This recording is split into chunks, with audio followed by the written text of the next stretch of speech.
come on, let's go.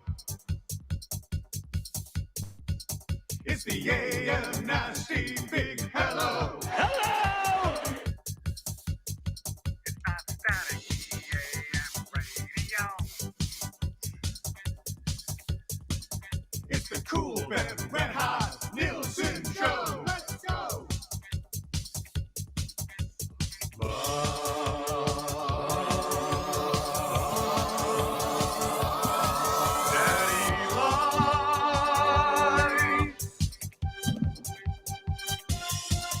Everybody tuning in, even my wife. Mommy likes too. And those Macramalla intros are cutting like a knife. Hey, it's Mitch texting in, he's your dealer for life. Let's crack a 6 o'clock and lager with some sirloin bites.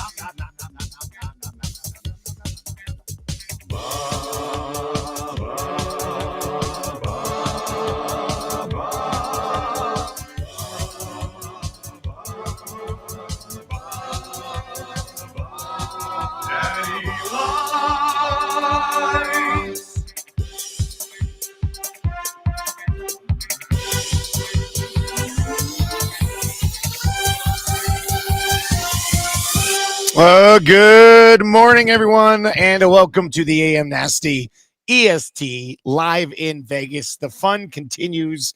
We managed to make it here for show number 2. We got one more coming your way tomorrow. We were in the house last night for the Edmonton Oilers losing to the Vegas Golden Knights.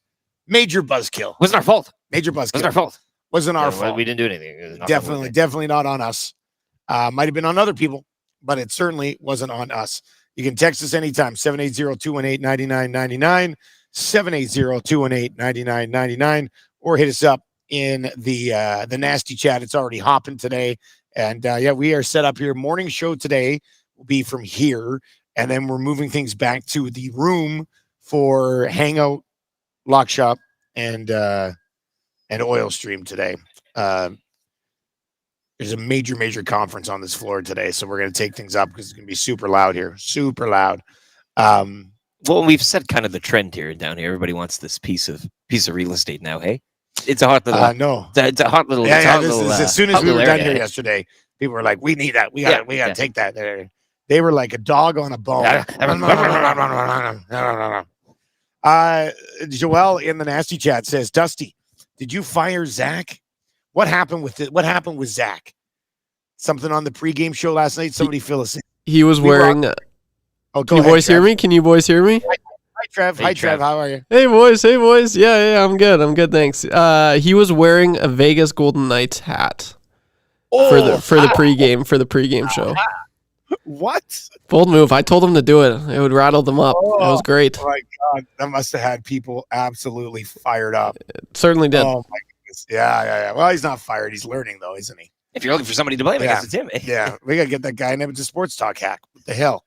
YouTube Trev, true or not true, you slept at EST headquarters last night. Yeah, I can confirm this. It was nice. It was just a lot of driving going back and forth. I had volleyball last night, and so I was like, you know what? I'd rather just stay at EST HQ for the night. And that's exactly what I did. I put on some YouTube, and I just popped a squat on the couch. I had actually a really, really good sleep, so no complaints here. Wow. On the big couch, getting a good rest in. You probably slept longer than we did last night. I think so. Yeah. That's okay. We got a fun show for you lined up today, and of course your thoughts on the loss. We'll certainly get into those as we work our way through the show today as well. Nash is in and says, on that topic, what in the hell was Janmark doing last night? Skating backwards into the Vegas zone. It's going to be a fun one today. Post game was pretty good last night. Twitter last night was exactly what you expected. Like, it almost felt back to normal. Like, we knew we'd get here, fans right? complain about a loss. Yeah. Like, we did know we would get there, and that's why we're here to talk you through it today. Paris Jewelers inbox hasn't slept. It's been humming all night. It's been up all night. It's been up all night. Wellness check here in Vegas. How are you doing today? I'm doing great. Much better than what geez, you saw already got a yesterday. Bloody Mary. Got a Bloody Mary here. I didn't see that till you pulled it around the corner of your computer here. Delicious. And you're loving those Bloody Marys here, eh? love them. Just love them. Is it just a Caesar straight up, or what is it? Like, it's the tomato juice. Right? Oh yeah. Like what my grandpa used to have. Rest in peace. Great paw, you know. It's like I'm telling you, families. Yeah. It's getting nice clothes. No, it's delicious. A little spice and that gets me going. Now we know where everything is. Yesterday we set up. It was day one. You're kind of out of it. Got a coffee, got a water, Bloody Mary, ready to go. Bloody Mary, 5:08 a.m. I love it. The day has begun. I was gonna be in bed a little bit earlier last night than I thought, but I went out for a quick walk around New York. I did go stand outside the piano bar for a little bit, being like in the rain by yourself. I was like, should I go in there? Staring. Should I go in there? And well, the little guy on my shoulder was like, no. I wanted to though. And the one on the other side was saying, yeah. I'm coming and hell's coming with me. You tell him I'm coming and hell's coming with me, you hear? Hell's coming with me. That would have been pretty good. So I ended up just getting a slice instead. A slice. The pizza tour continues. The pizza tour continues. Hit the New York. It was delicious. And then I was coming back. It was like 11:45, and Tommy had we had a Tommy sighting last night. So saw Tom well, Tommy was texting us after the game. He's like, "Where do you guys want to meet up?" And I said, "Well, he was good with DVD." He's like, "Pick a place," and I said, "Pick a place, and I'll meet you there." So I went for a quick walk around New York. It was like 11:45. Hadn't heard anything from Tommy yet. And then I was walking back into Park MGM, and I bumped into him. And he was with Speck and Nugent Bowman and DVD. So I was just like, I should probably go to bed. It's almost midnight. Yeah. Been a long day. We put in a really good shift yesterday. As I say in Vegas, nothing good happens after midnight, right? Exactly. But I still went. So they went over to the Aria. So we went over there. I had a couple of drinks. And I was in bed by about 1. So I had 3.5 hours sleep. Not too crazy. You've rinsed this morning? Nice shower. I'll need to do that to sometime get going today. today. It felt terrific. Yeah. My hair is clean. Like we are ready to go. We're thriving. We're not just surviving. We're thriving. Yesterday was a huge day. The hangout was like triple what they usually get for views. It was awesome. Lock Shop had a monster day as well. So anytime you get that Stoff pop, hey. Yeah, well, we're just gonna try to ride the wave of that into today. If you missed it yesterday, Bob Stauffer is no longer future EST guest. It's friend of the show. Bob Stauffer popped by on the hangout, was on for 2 minutes, and I will say, going back and watching it because I missed it because I was having a between shows nap at the time. Staff loved every minute of it. He loved every minute of it. And then after that, it was the whisper heard round the world. And I heard about this. Yeah. But that's all we heard about it. We didn't hear what the whisper was. After the hangout, before the Lock Shop, I was just about to go on, and Staff goes, "Are you on yet?" I said, "No, I'm just about to go on, Staff." And he leans over and whispers something in my ear. But I can't say what it was. A careless whisper. But I got a Staff whisper in my ear. Almost like it was almost like in the Disney movie Robin Hood when the snake is into his ear and he's like, oh yes. It's like tickling his ear. I was like, "Stop, get out of my ear." Go to the piano bar tonight. Yeah. Something along those lines. So yeah, Staff, sneaky whisper, sneaky whisper boy, Bob Stauffer, sneaky whisper boy. That was great. Easily. I mean, I don't know how things get better than that. Yeah. I mean, that was just. Well, we had a hell of a day yesterday. Yeah. So I keep the text messages fine in here. Paris Jewelers inbox. Go see your friends at PJ's. Visit them at parisjewelers.com, and they've got a Valentine's Day present for any budget, whatever your budget is. Plus, you don't have to pay until 2025 with their flexible financing options. Paris Jewelers, 22 locations, family and Canadian owned, all across the country. And you'll be able to find something for the one you love. The guesses on the careless whisper. Oh, good one. That's almost better than probably whatever it is that he whispered to you. That's how you're going to win Texas. Mind you, it's a Macramalla day. Oh, wow. So Macramalla intros always strong as well. The games begin. Always strong. But I do like I do like, what did Stoff whisper to me here in Edmonton or in Vegas yesterday? Adam in Quebec City. Wait, did Stoffer give Dusty a wet willy? No, he did Just with not. a little tongue going Yeah. in there. Stoff told you how to plant a mountain tree. No, what do you got in the nasty chat? Some good ones? There are a few. He whistled Scorpions, Winds of Change, just the tune. I don't mind that.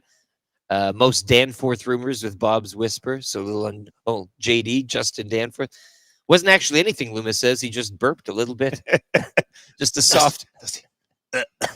I thought it was going to be like in the movie The Town when Ben Affleck's character was like, hey, I got to tell you something. And then you lean in and he shoots you right in the side of the head. Stop, you got me. That would have been fun. Let's see here. Smith TM14 says, when's the flight home? The party is over. It's just getting started. Yeah, Super party's Bowl week. not over. We're only midway through. And we are smack dab in the middle of CFL tampering season, which man. really turned up a notch yesterday. I'm saving the CFL stuff for I says. Yeah. Because there's one place you need to be for CFL tampering window, and it's here in Vegas. My goodness, things are happening. It's all going off. Things were happening there. But no, Super Bowl week now. Now Vegas transforms, right? As it always does. I know Liv is trying to get in here, and it's that type of week as well. But Oilers Golden Knights last night in a game that we'll deconstruct here. But yeah, Super Bowl week now. More merch. I'm still not feeling a Super Bowl vibe. We were talking about that post game. I'll say it. Like, I'm still not feeling a Super Bowl vibe. Having been to we discussed this last night when we got back to the room for a little bit. Like, now yesterday, this entire city was slathered like a dill pickle burger from A&W. It was slathered in Oilers fans in Oilers jerseys. Like, we went to Beer House last night before the game. Insane. We must have taken like 15 pictures in that. Even place. with like, the rain, great. the patio was still. Yeah, it was an amazing time. So like yesterday, this city had a major Oilers vibe. Pat McAfee in the house, Twisting the top. crank. No, he didn't twist it. But he was next the to other the guy guy, twisting it. You know who else twisted the thing last night? Bubba Watson. Bubba right. Watson was there. Having a hell of a time with it. Eh? The whole atmosphere in Vegas, like the setup for the games, it's just beyond anything we get to see in Edmonton. Like, it's just.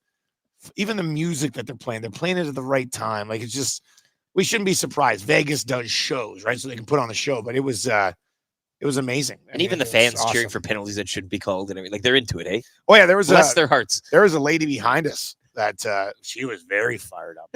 Holy smokes. It was good. 780-218-9999. What did Stoff whisper into my ear yesterday? Keep some of those Big Maple says, who's your suitor now? Yeah. Hey, Dusty. Who's your suitor now? You can call me Glenn. What is this? If you want. That was a good one. I like that one. Stoff whispered, Connor's favorite podcast is the Achy Breaky podcast. That's a good one too. La Bamba guy at 780-218-9999.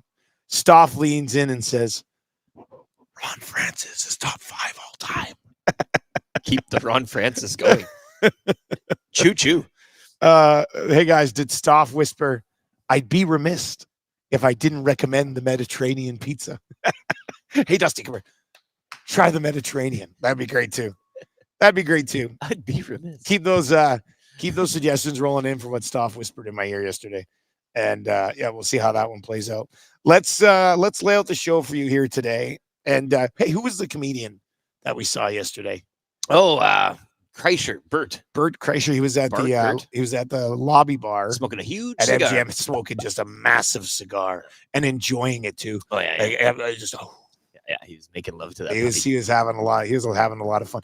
I'd say that's most popular person that we've had eyes on so far down here. Never would have thought. Super Bowl week, Oilers, Golden Knights, all this stuff going on down here, and we're here for a few good days. Yeah. That it'd be one Bert Kreischer smoking a cigar. We're like, hey, Bert Kreischer. Yeah. And then I saw it because he looked over and he's like, Edmonton Sports Talk. Amazing. So Bubba Watson. Yeah. Pat McAfee, what, his intern was the one Pat, that was, one of Pat McAfee's guys was on the Zamboni last night, and Bert Kreischer. and he was very fired up. It's a about real it. good collection here. Yeah, I don't know if anybody had those 3 cards. Real nice look. This text is in from Bonnie Doon Ron. Is Mr. Lean still out on the town? No, Mr. Lean is not still out on the town. Mr. Lean may possibly be back in bed. Olean got pretty loose last night. He was having a good he time. too tucked in relatively, midnightish. Hey, you'd say He did say that tonight he wants to go out. tonight is He's the like, night. I'd really like to go out tomorrow night. We're like, all right, let's see how it goes. We might sneak in a little bit of a nap this afternoon. Yeah, I'll have a Gotta shower. Get juiced back up. Yeah, And yeah. have a fun little night tonight. We're gonna get into. We went over to Top Golf yesterday. We'll discuss that a little bit as we work our way through the show. 6 o'clock hour, not necessarily wide open today because we got our EM utility locating morning after show. We'll get to that. We'll get to I Says Pardon in the 6 o'clock hour as well. Your Macramalla intros and the whispers heard around the world. What did Stoff whisper to me? Well, the whole city's buzzing.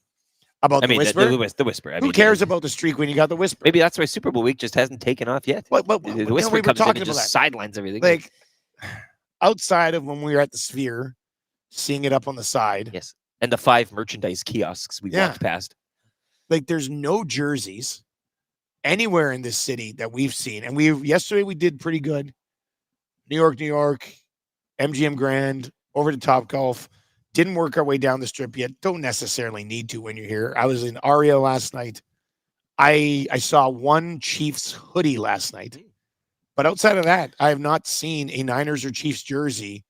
And we're on the Wednesday of Super Bowl week. I'm assuming by at least tomorrow afternoon, it starts to crank up a notch. We're hump day and everything. I've seen more 49ers gear than Chiefs gear. But have you seen a full-blown jersey?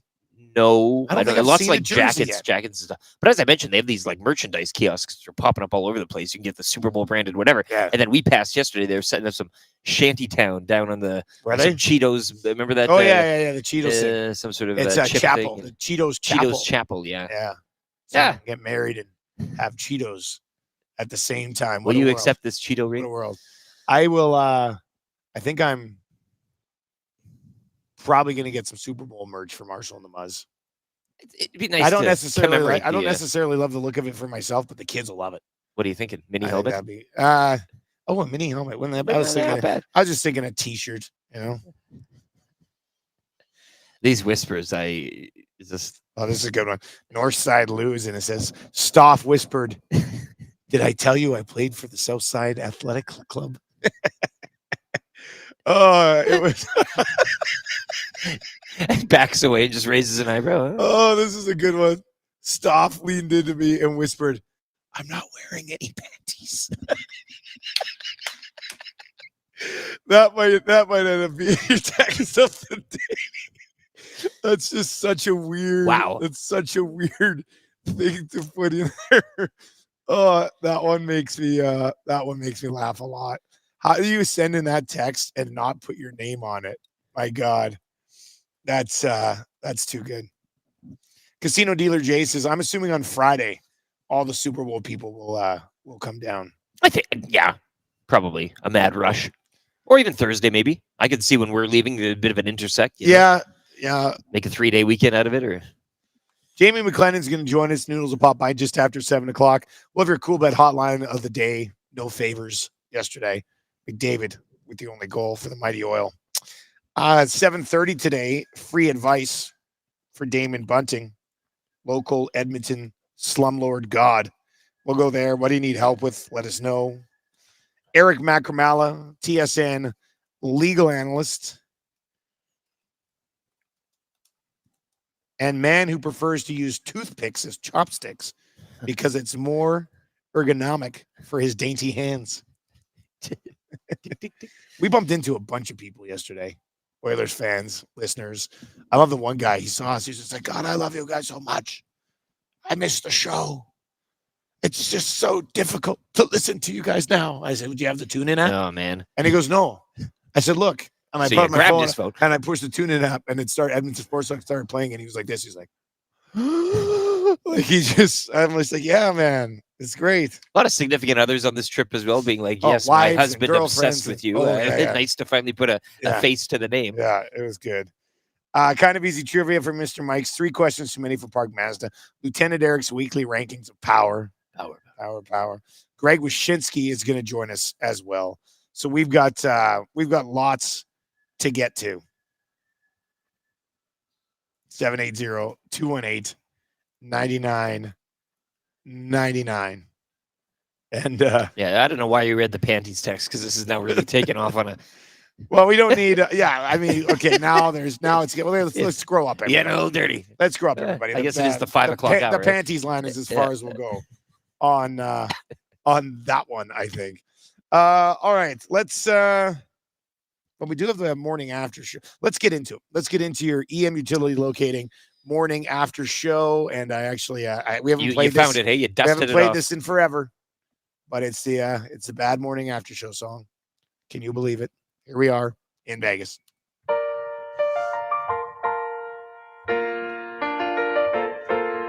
Being a fan of the Oilers today takes everything you got. Taking a break from all your worries sure would help a lot. Wouldn't you like to have your say? It's a morning after show where we will talk about the game and let you know who you should blame. You want a show where you will know if the problems are still the same. You want a show every morning after the game. You want a show so people know if the problems are still the same. You want a show every morning after the game.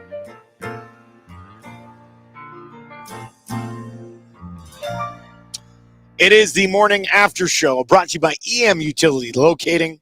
Call 780-222-9497 or visit them at www.emutilitylocating.com. If you've got a job under the ground, they're the guys for you. GPR and concrete scanning, damage prevention, planning, design, education, and training. EM Utility Locating. We will get to the steady Eddie of the evening. Let's pause the Stoff whisper texts and let's start talking about this hockey game. Okay. Hey, I know people are on CC this morning.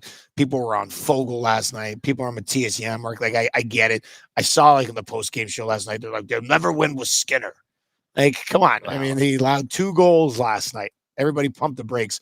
I thought Aiden Hill was terrific, but I'm wondering, where are you at on this loss? They just won 16 in a row, but every single game is its own story. They were in Vegas against the big bad Golden Knights and end up losing a pretty tight, pretty playoff-like game to Vegas. Vegas missing a couple of big pieces right now due to some injuries as well. But what was the EST big moment that happened? In a 2-1, 3-1 with the empty net goal game, you'd go for the winner. I think the raw goal prior to the end of the first to tie things up. You go into that intermission up 1-0 on the road, right? Feeling probably pretty good going out of there. But then to kind of tie it going into the intermission late, I don't know if that gets the juices going again for Vegas. I get you can look at some individuals and some individual moments, and I'm sure everybody did on the nasty chat last night during the post-game show.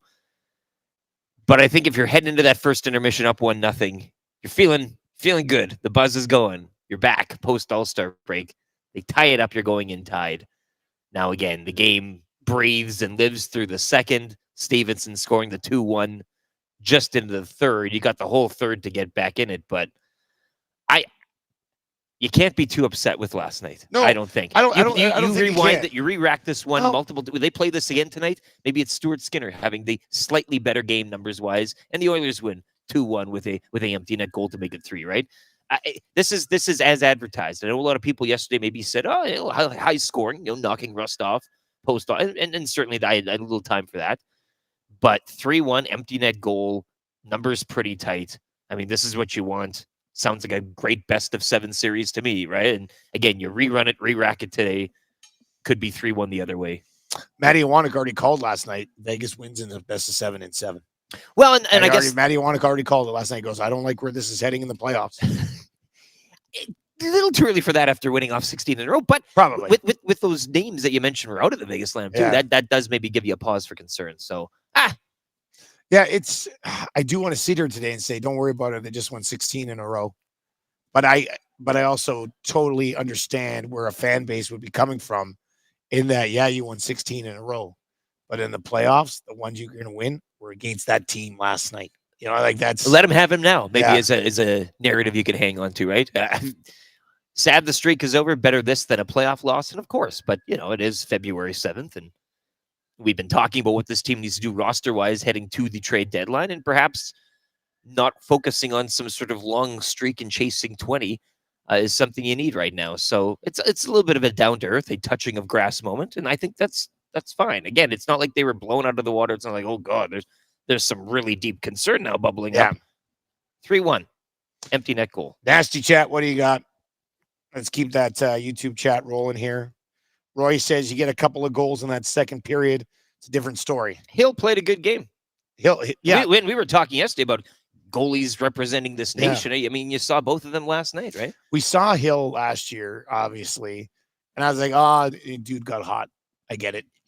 Then, just watching him last night, I'm just like, oh, like Aiden Hill might actually be super legit issue here in a series, Oilers versus Golden Knights. My EST big moment that happened would be the save on Draisaitl right before they went up 2-1. Gave it to Ekholm. Ekholm gave it right back. Shot, save, and it wasn't long after that Vegas ended up going up 2-1. Super stat of the night. What are you going with, buddy? The streak being snapped. I know Yeah. it's not super in a positive way, but it is the story we were talking about numbers-wise heading into yesterday. And, again, you can look back and remember all the fun times it was, but not to be. Say this, the Ducks better watch out Friday. Well, except the Oilers are coming off a couple days in Palm Springs. Well, So, lovely place. I mean, that should be something that they would look at. Yeah, the streak being snapped. I mean, McDavid's 21st. You can make some Skinner and Hill as advertised. Two great goalies right now. And Yeah, Skinner giving you a 920 in this matchup. what more do you? I think you got to. I think you got to be pretty happy with. I think you got to be pretty happy with that one. 780-218-9999. Get in the mix for text of the day. We'll discuss that a little bit more as we work our way through the show. The 3 stars of the game last night: Aiden Hill, Carlson, and Chandler Stevenson. Who's the 4th star of the game? Skinner. Yeah, it goes It's Stewie Skinner. Skins, eh? Again, you mentioned Skin the numbers, City. the same percentage. Yeah, and who's to say these two guys right now, and you're talking about Canada and who's going to represent the nation between the pipes. This is kind of a matchup last night that, again, if you re-rack and replay it tonight, maybe Skinner's on the other side of that one. So good numbers again. I don't think you can take this thing as it's a loss. They dropped points in regulation, but a lot of players still playing well, and Stuart Skinner's one of them. Always ends up kind of by default when I see zeros across the board. But zeros across the board for Derek Ryan last night. Only played about just over 9 minutes. We'll make Derek Ryan your 38th star of the game. Well, and the steady. Well, you we got somebody talked too else? about the 38th star, and like we were talking about maybe Corey Perry announcing himself on the scene, right? I was going to bring that up a little bit later. Okay, yeah. I thought. Well, we'll get to it after 6:30. We do have to get to update. We're going to hear from Conor McDavid after the 6:30 sports update as well. I did think. Yeah, I thought Corey Perry would start a scrum or something at some point. Quiet, Kind of went through the motions a little bit. like a soft whisper. A little bit last night. Yeah, as soft as a soft whisper in my ear. These are the days of our life. Who's the steady Eddie of the evening?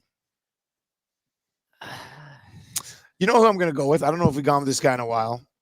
But I will go with Brett Kulak as your steady Eddie of the evening. He had that one burst up the wing. And I was just like, man, look at Kulak go. Like, Look at McDavid. when Whoa. Kulak gets, you can't give That's Kulak. 7 on the. You can't give Kulak ice. You just can't give Kulak ice. That's what Stoff whispered. I mean, yeah, stop whispering. He goes, Kulak. Kulak should be a winger. What? My God. That's absolutely incredible. So your steady Eddie of the evening, Brett Kulak, last night here in Vegas, of all places. Strummy asking if it's possible to block people in the chat. Are people what's that going on? riled What's going up? on in the chat? I don't know why I sounded so glass half full. I haven't I know it's a loss, but you just haven't even really got into it yet. Yeah, that's bull. Skinner should be second star. Well, I'd respectfully agree with you there. In the end, the Stars don't matter.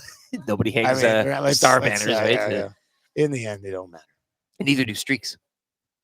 Not now. No, then they don't. No, nobody cares. You know what streak I care most about for the Oilers? The next one. Yeah. All right, let's get to a sports update. We'll come back. We'll hear what Conor McDavid, the captain of the Oilers, he was very fired up yesterday. See, I think Min Darwell tweeted a little video of McDavid like I'm so mad at his water bottle. He was he was fired up. Sports update with Lieutenant Eric. Here we go.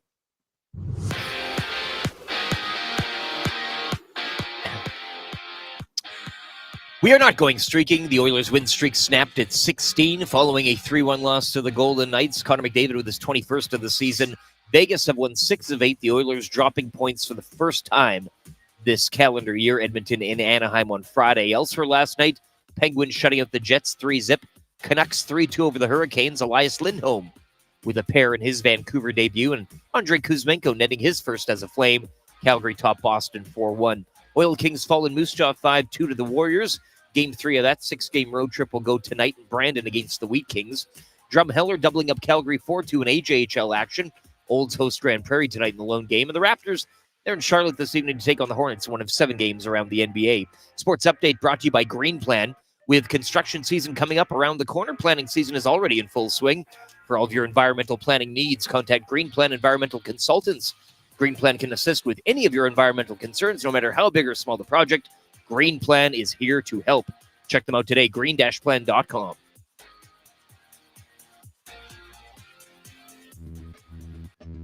The Nielsen Show featuring Lieutenant Eric. Only on Edmonton Sports Talk.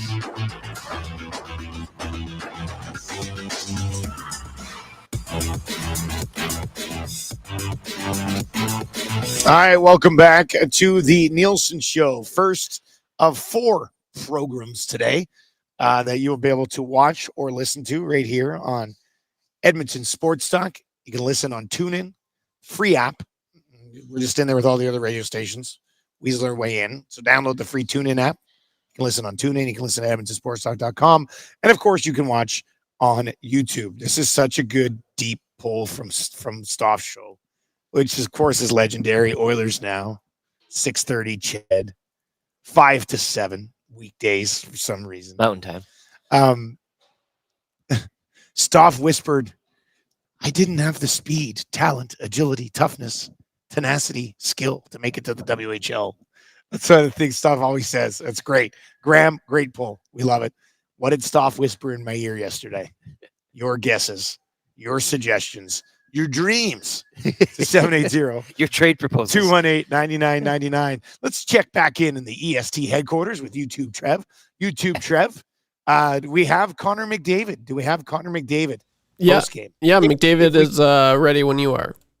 All right, let's hear what the captain had to say last night. Is there something to be said about momentum? Maybe if this game's played before the break, you guys are just flowing in that, and all of a sudden get some time off and come here to Vegas, the rivalry, so on and so forth. Maybe could that have something to do with it? Maybe come out just on a lull.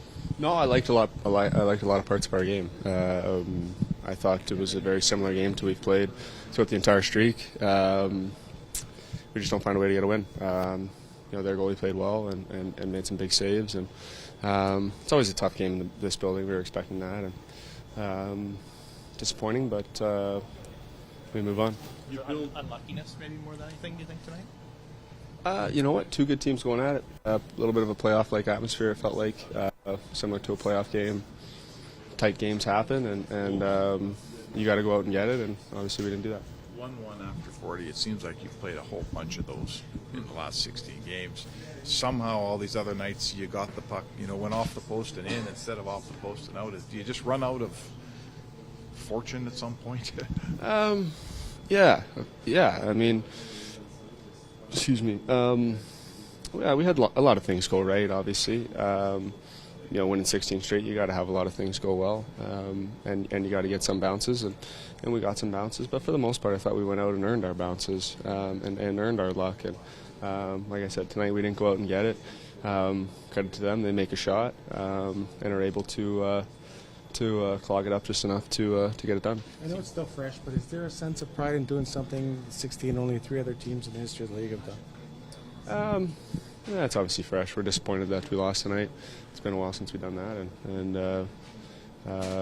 you forget sometimes how bad you hate losing. It's a good reminder. It seemed unlikely that you were going to win every game the rest of the year, but the opponent tonight, does that make it frustrating to lose? To have the streak end against these guys? We would have been frustrated if we lost against anybody. Losing is not fun in this league. No matter who you play, no matter where you are. Obviously, this is a building that is fun to play in, and a lot of Edmonton faithful traveled, which was good to see, and disappointed we didn't get it done. The amount of ground you've made up over the last 16 games, that puts you guys right back in the hunt. What do you think of the progress you guys have made? Yeah, we obviously needed to have a stretch to get ourselves back in, and we've done that. So check that box and move on. We've got to play some good hockey coming down the stretch. So can you just talk about the rivalry with the Golden Knights right now and what it's going to be like, knowing there's probably going to be at least 6 more games against the Golden Knights sometime next couple of months from now? It's a lot of hockey before that. A lot of hockey, a lot of things that we got to do, a lot of things they got to do to get to that situation. Obviously we'd love to play Vegas in a playoff series again. These games are fun, entertaining. Both fan bases are great. Makes for great hockey. Makes for great hockey indeed. Love McDavid's answers there. Yeah. I think this thing doesn't go on forever. We knew there'd be an ending point sometime. I know, kidding aside, like we're all making jokes, they'll never lose another game, but they've gotten themselves back where they need to be. We talked early on in the season when they were losing games and giving up goals left, right, and center. They're going to have to go on an amazing clip. They did. And I don't think a lot of people saw that coming. So you're here, you're back. JCD in the nasty chat saying, I don't want to finish too high now. Now it's the opposite thinking. Let's rope-a-dope a bit and kind of finish in a wild card or something like that. They're playing the Golden Knights in the first round. It's happening. But that's what you want. They are the true. I thought, and the Kings have built their team up and positioned themselves in a way too to give the Oilers headaches over the past couple of years. But this last night, they are the nemesis. The Golden Knights you got are them. the nemesis. The Golden Knights were Steinbach. They are Steinbach. They got them. And I mean, again, rerun this back. Give us more of this. That result last night could easily go the other way. So you take the L, you move on. And I talked too about that streak. You can't take somebody texted in the margins a lot smaller when you come up against these teams. Playoff atmosphere, and you can't take periods off or time off or whatever the case is. You got to bring your A game. They played better last night than they probably did in 6 or 7 games during the win streak. Sure. Honestly, I thought they played. I know it doesn't smooth things over for you, especially if you're one of the people who came down to Vegas to try to watch the streak and be in Vegas, and it would have been very memorable. But I thought the Oilers played a really good game. Aiden Hill is a problem. Aiden Hill's an issue. Yeah. And one thing they didn't really do last night, and this is on the Canes, and this is on the Perry, and this is on everybody. Anybody can go to the net. And, there was maybe once or twice where there was really, mad scramble around Hill. But Aiden Hill could be a problem yet again. Now, if this is going to be the ultimate positive swing here. Well, you are a glass half full guy. We're huge glass half full guys. Where's that Bloody Mary right now? Look at this. Half full. Look at this. This thing's more than half full. That's our view on the Edmonton Oilers right now. But if you're going to win the Stanley Cup, you're going to likely have to beat Vegas somewhere along the way. Why not do it in the first round? Bring it on, I say. Do it in the first round. Don't knock off the defending champs in the first round.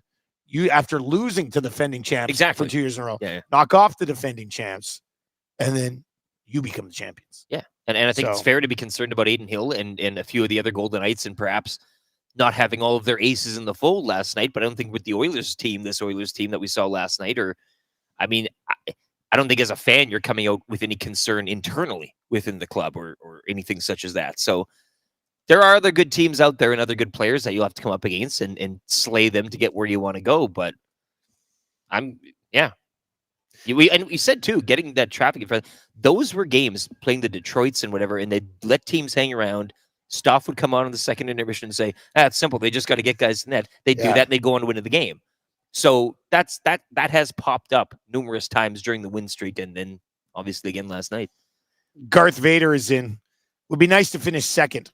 Home ice means something in that series. And there you go. Agreed. Sure, yeah. Game 7 here in Vegas, where the crowd gets going. Like, the Golden Knights feed off this crowd for sure. You can just feel it. Or you take a game 7 in Edmonton, and you want that buzz. That is important. Jeffy is in. Hill simply won't be able to save 3 goals above expected every night. Dude is good, but he had a horseshoe up his ass last night. Complete steal, not sustainable. Oil win that game 9 out of 10 times. All right. I love it, man. You could argue a couple results during the Oilers win streak as well with that. It could have gone the other way with too, that same. So yeah, it does take. And Conor McDavid mentioned, things do have to go right, and you do need the occasional horseshoe up your ass. I don't know how you'd play better with one up there. It's rather uncomfortable. I don't know how. Where does that played saying? Volleyball with a Where's horseshoe. that saying come from? Right? Who came up with that? You pervert. I mean, what about a 4-leaf clover? That'd be a little more easier to. That'd be much easier. This guy's got to hoop. 4-leaf clover. It can still perform. Look at him. A couple of comments over on YouTube in the Nasty Chat. By the way, give us a sub on YouTube if you've not yet subscribed, but you're checking out our content. We know there's many, many of you who are watching but not subscribed yet. You naughty YouTubers. Who do you think you are, Mr. Beast? Also, give us a thumbs up. Hammer the thumbs up as well. It helps with the algorithm for the nerds. Max is in and says, this is why regular season streak is bad. The media loves, and he goes, loves, there's like 8 O's in here. The media loves pumping their tires, and it puts a target on their backs when they haven't won anything. Okay, what do you mean?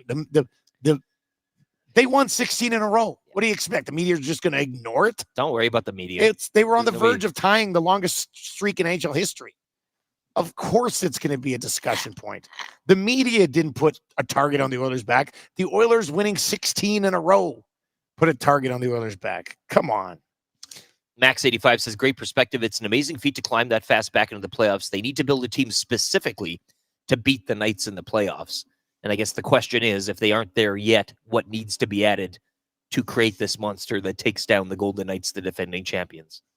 All right, hammer the thumbs up. Casino Dealer Jay says, as an Oilers fan, if their path to a cup is Winnipeg, Vegas, Colorado, Carolina, then that would be the ultimate redemption. Yeah. God, and nothing. Another storyline to add to a storybook of storylines so far this season. Eh? Redemption. That's just, it sounds nice, doesn't it? Streak. You write down streak, cross it out, and then write redemption. Round 1, Oilers, Golden Knights, redemption. You've already written half their pregame video montage. We're ready for Tales of the North. Like, let's get redemption be thy story. The Golden Knights obviously give off a very Tales of the North feel pregame. Oh God, the Knights it's fighting and stuff. It's a pretty good time for sure. We get to I Says Pardon in a second. A couple of things from Vegas, just in general. Yesterday, we were walking over to the game around 4:30. It was. And we bumped into our buddy Steve. And as we're talking to Steve, this girl comes up. This is the most Vegas line of all time. We're standing there. She comes up. She's got like a watch, and she there's this dark sunglasses on. Steve's friend was with us, and she asks her. She goes, "Excuse me," and she points to her watch and she goes, "Is it 4:30 a.m.?" or PM. I'm standing there. I'm like, oh my God. Well, you took a step back and she said AM or PM. She's in one. Yeah. When she actually, when she said AM or PM, I was like, oh, when you hear I love this. Yeah. I love this. Do tell. She's walking through New York, or the MGM, one of the two. and it was MGM. Dark. She's walking dark through shades. MGM, Very dark shades on. And she's like, "Is it 4:30 a.m. or p.m.?" And we're like, "Oh, it's p.m." And she goes, "Oh, okay. Also, do you know where I can get something to eat?" And we were literally standing like 30 feet away from the buffet that they have. Well, it was 4:30 p.m. The place was buzzing. Yeah, Like, you could find there's food. I looked at her. I Take a look I around, said, "Well, turn around. There's a buffet right there."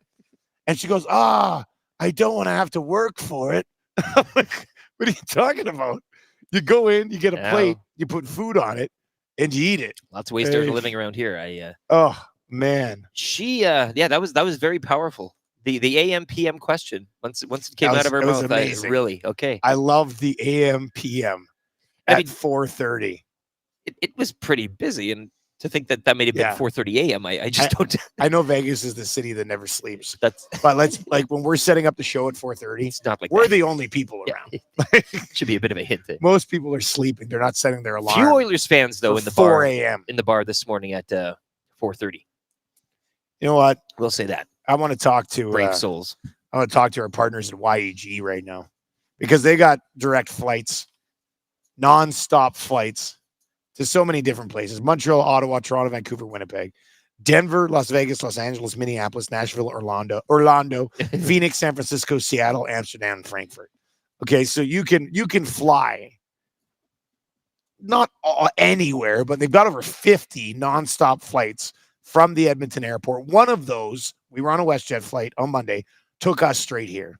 No rushing, having to change over in San Francisco or something to get here, Denver, Minnesota, or dare I say Calgary. But the nonstop flight right here to Vegas. I'm just going to suggest when we have the old debrief on this that the next stop is ahead a time zone, so that we can sleep until like 6:30. Yeah. Start doing the show at 7. Hell, take us out east. We can sleep till 7:30, get up and do a show at 8. Send us to the Rock. Let's get out to Atlantic time. Hey, man, that would be amazing. It's already lunch out there. We don't know if it's 8:30 or 8 or whatever. It's half hour in Newfoundland. 8 a.m. or 8 p.m. But yeah, we are excited to have this relationship with YEG, the Edmonton International Airport. And when we get back, we'll launch the full details on it in the near future. But we will, in fact, be giving away a trip to Vegas nonstop for you and a guest. Nonstop. Because that's the only way we go. No stopping. From the Edmonton International Airport. Huge shout out to their partners and our partners, Las Vegas Convention and Visitors Authority. They've hooked us up. They got us the tickets last night. We were great seats last night too. We had access to this Bud Light Lounge, and Eric got the biggest thing of popcorn I've ever seen in my life. I think it's still sitting there, and people are still eating out of it. I couldn't imagine the size of this thing was just that. I actually dove down on some chicken tendies as well last night in the Bud Light Lounge. You know what? I for a little bite. I have a quick confession for you. Okay. I also had the chicken tendies. My man, I snuck up there too. Had some chicken tendies myself. Well, I didn't know you had them. You got to make use of the Bud Light Lounge. It was a waffle fry with a chicken tendies. Yeah. It was good. Very delicious. I actually, while I was eating them, I got kind of accosted by a group of Golden Knights, older fellows, gentlemen. I was sitting behind you, seniors, seeing you talk to them, and I was like, man, I'd love to hear that conversation. Well, I was talking to one guy, and then like his friends, like, "Who are you?" And then they started like surrounding me. I thought I'd have to like throw down or something. It was kind of getting a little. Those Golden Knights fans, they don't mess around. Like I know we kind of, the American side of the NHL, but they're into it. Like they're into it. There's a lot of friendly people down there. It's like a dog kind of running around, you don't know what it's doing, but damn, it looks cute and it's having a good time. And that goal that never was, or whatever, that dented the twine, it was kind of outside of the net. Yeah, place went nuts. It was good. It was a lot of fun. And you know what's fun? Non-stop flights. Non-stop. Nashville's going to be my next target. We got to go do Nashville. The time zone. And Nashville's an hour ahead, right, of Edmonton. Yeah. So that would be perfect. Love it. That would be this getting up at 4 a.m. in Vegas is ridiculous. I will say that. It is absolutely ridiculous. Okay, so yesterday we went and checked out Top Golf. We didn't actually golf because he doesn't golf. Maddie's shoulder's banged up still post labrum surgery. So I would have just been golfing by myself. But we ended up sitting there for like 2.5 hours. We watched everybody. Had a really swing. good time. We critiqued everybody. They all came over. Any tips? And you'd be like, oh, well, I got 5. And you'd kind of, show them all. But it was a lot of fun. There's a pool there. Great place. Yeah. The bar was awesome. The pool, unfortunately, a little chilly here. But Maddie just beelined it to that pool. He really wanted to check out that pool. Yeah, he did. So we're like, where are you going? To hell with the Topgolf. Going to see the pool. It's like, wow, what's a weird thing to look at Topgolf. But Topgolf, as we were sitting there yesterday, if Maddie's shoulder was healthy, we would have been hitting some balls for sure. He was itching. Oh yeah, he wanted to. He should have one-armed it. But Topgolf is the perfect way to, like, after a night in Vegas, if you don't have to get up and work at 4 a.m. and you sleep in, and you wake up in the morning, you're like, I want to do Vegas again, but I'm telling you, go spend a couple hours at Topgolf. Get your body moving a little bit. It's just the perfect way to chill for like 2 or 3 hours, have a couple of drinks, play some golf games, and then you're back, right? You come into Topgolf like $1 million nonstop. Yeah. You kind of, and we pre-gamed at Topgolf, right? We were there before the beer house. And we also said, if you are coming down another time for a game or any other sporting event or thing here, a nice place to kind of go and get a little of that energy out prior to the event, have a few drinks, and then away you go. So lots of Oilers jerseys. We met one specific individual yesterday and his wife as well. How about this? This is insane. Guess who we met yesterday? You'll never guess. Oh, you could possibly guess. I doubt it. We don't need to play that game. We got too much. We got tons of stuff we want to get to today, so we don't need to play. Guess who we met last night? But we met. Well, here I don't want to. I don't want to do a new one yet. Sure. Because that's like a feel good thing. We couldn't have done it if they would have won. We would have. Well, yeah, I can't do it. And I know it's played in some other places, but which is okay too. We bumped into Dallas from Nelson at Topgolf. The Dairy King. And his wife, Candace. Yes. And boy, it was a good chatting with Dallas. And you're like, who's Dallas from Nelson? Refresh that, please. You want to know who Dallas from Nelson is? This is Dallas from Nelson.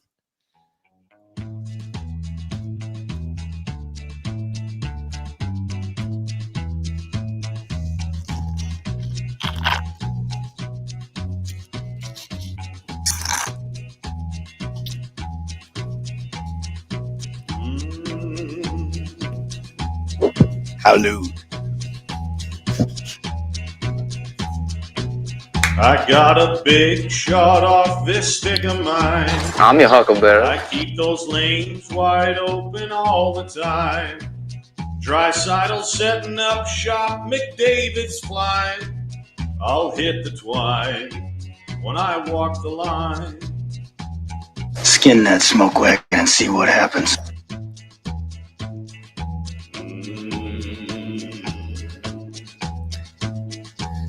As sure as New G is slick and Kane is tough.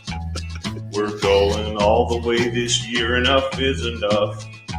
And we can play 'em straight or we can play 'em rough. I'm feeling fine when I walk the line.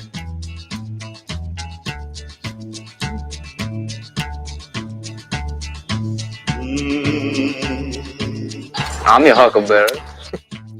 You know I shoot that puck so very, very hard. The name on the back of my jersey says Bouchard. And we're gunning for first place, not a wild card. I'll hit the twine when I walk the line.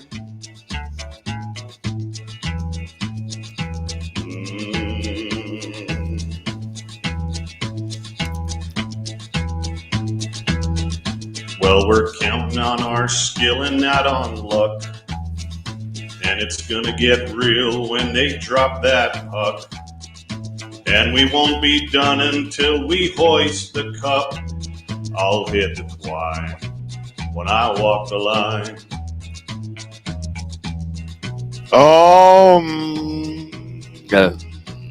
Dallas from Nelson. Bumped into him in the flesh. He actually bought the boys around. What a great guy. That was really nice. Genuinely great guy. He explained his life setup. Oh, yeah. And I told you, This guy's living he's the hit life. it. He is. I don't know Living what life. I don't know what you would call like beating the game of life or like Dallas winning. Nelson's doing it. He's winning it. He operates a standalone Dairy Queen in Nelson. Yeah, and that the franchise just like he's just that It's- sword in it's- the side, and then he lives on an acreage.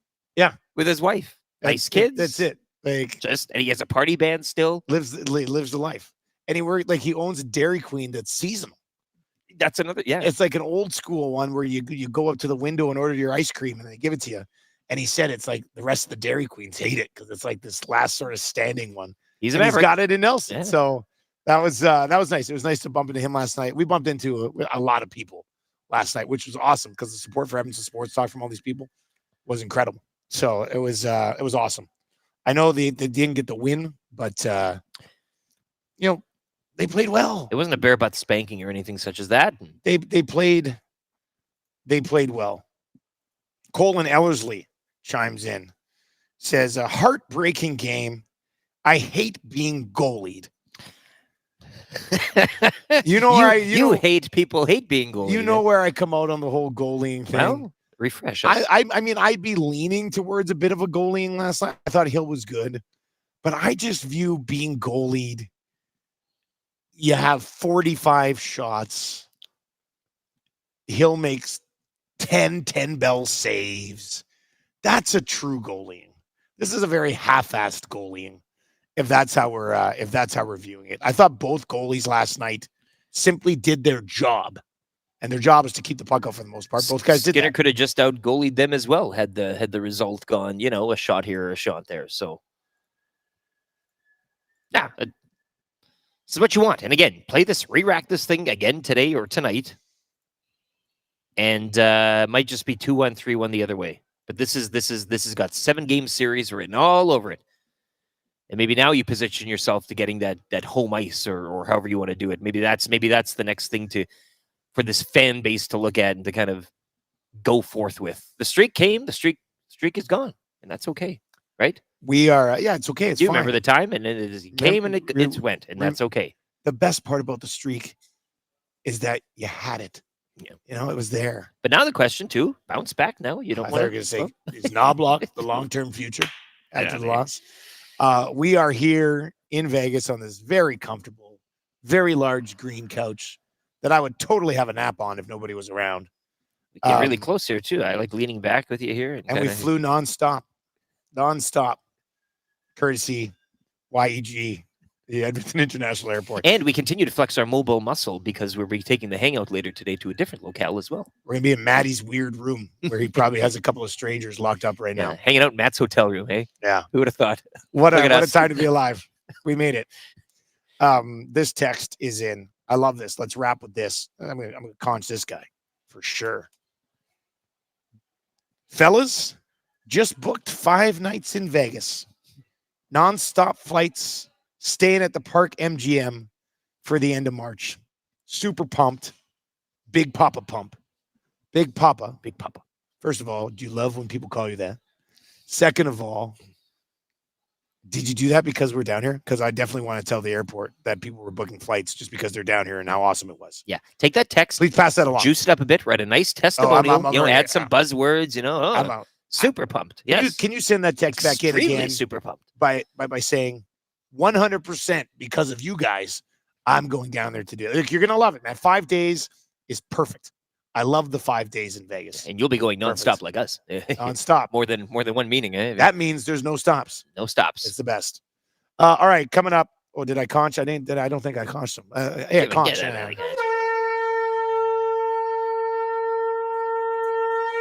All right. Well, the Oilers suck again, so we'll get to that. Jamie McLennan is going to join us just after 7:00. We didn't have time in the 6:00 hour to get to I says pardon, but we will because CFL tampering window. Ooh, that's exciting. That's still going on. God, it's trucking the along. best. It has more buzz for us here than the Super Bowl right now in Vegas, which People are talking. Still kind of surprises me. Jamie McLennan coming up. We're going to get to a sports rewind with Lieutenant Eric. Eric Macramalla on the way. I says pardon on the way. Cool Bet hotline of the day on the way, live from Vegas here on Edmonton Sports Talk.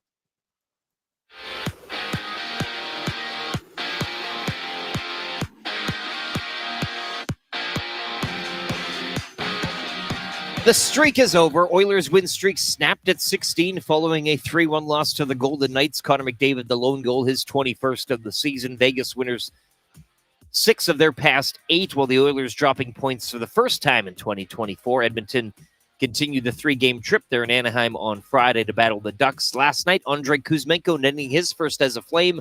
Calgary over Boston 4-1. Elias Lindholm with a pair in his Canucks debut. Canucks topping the Hurricanes 3-2, and Pittsburgh shutting out Winnipeg 3-0. Oil Kings fall in Moose Jaw 5-2 to the Warriors. That 6-game road trip continues tonight with a stop in Brandon to battle the Wheat Kings. Drumheller doubling up Calgary 4-2 in AJHL action. Olds will host Grand Prairie tonight in the lone game.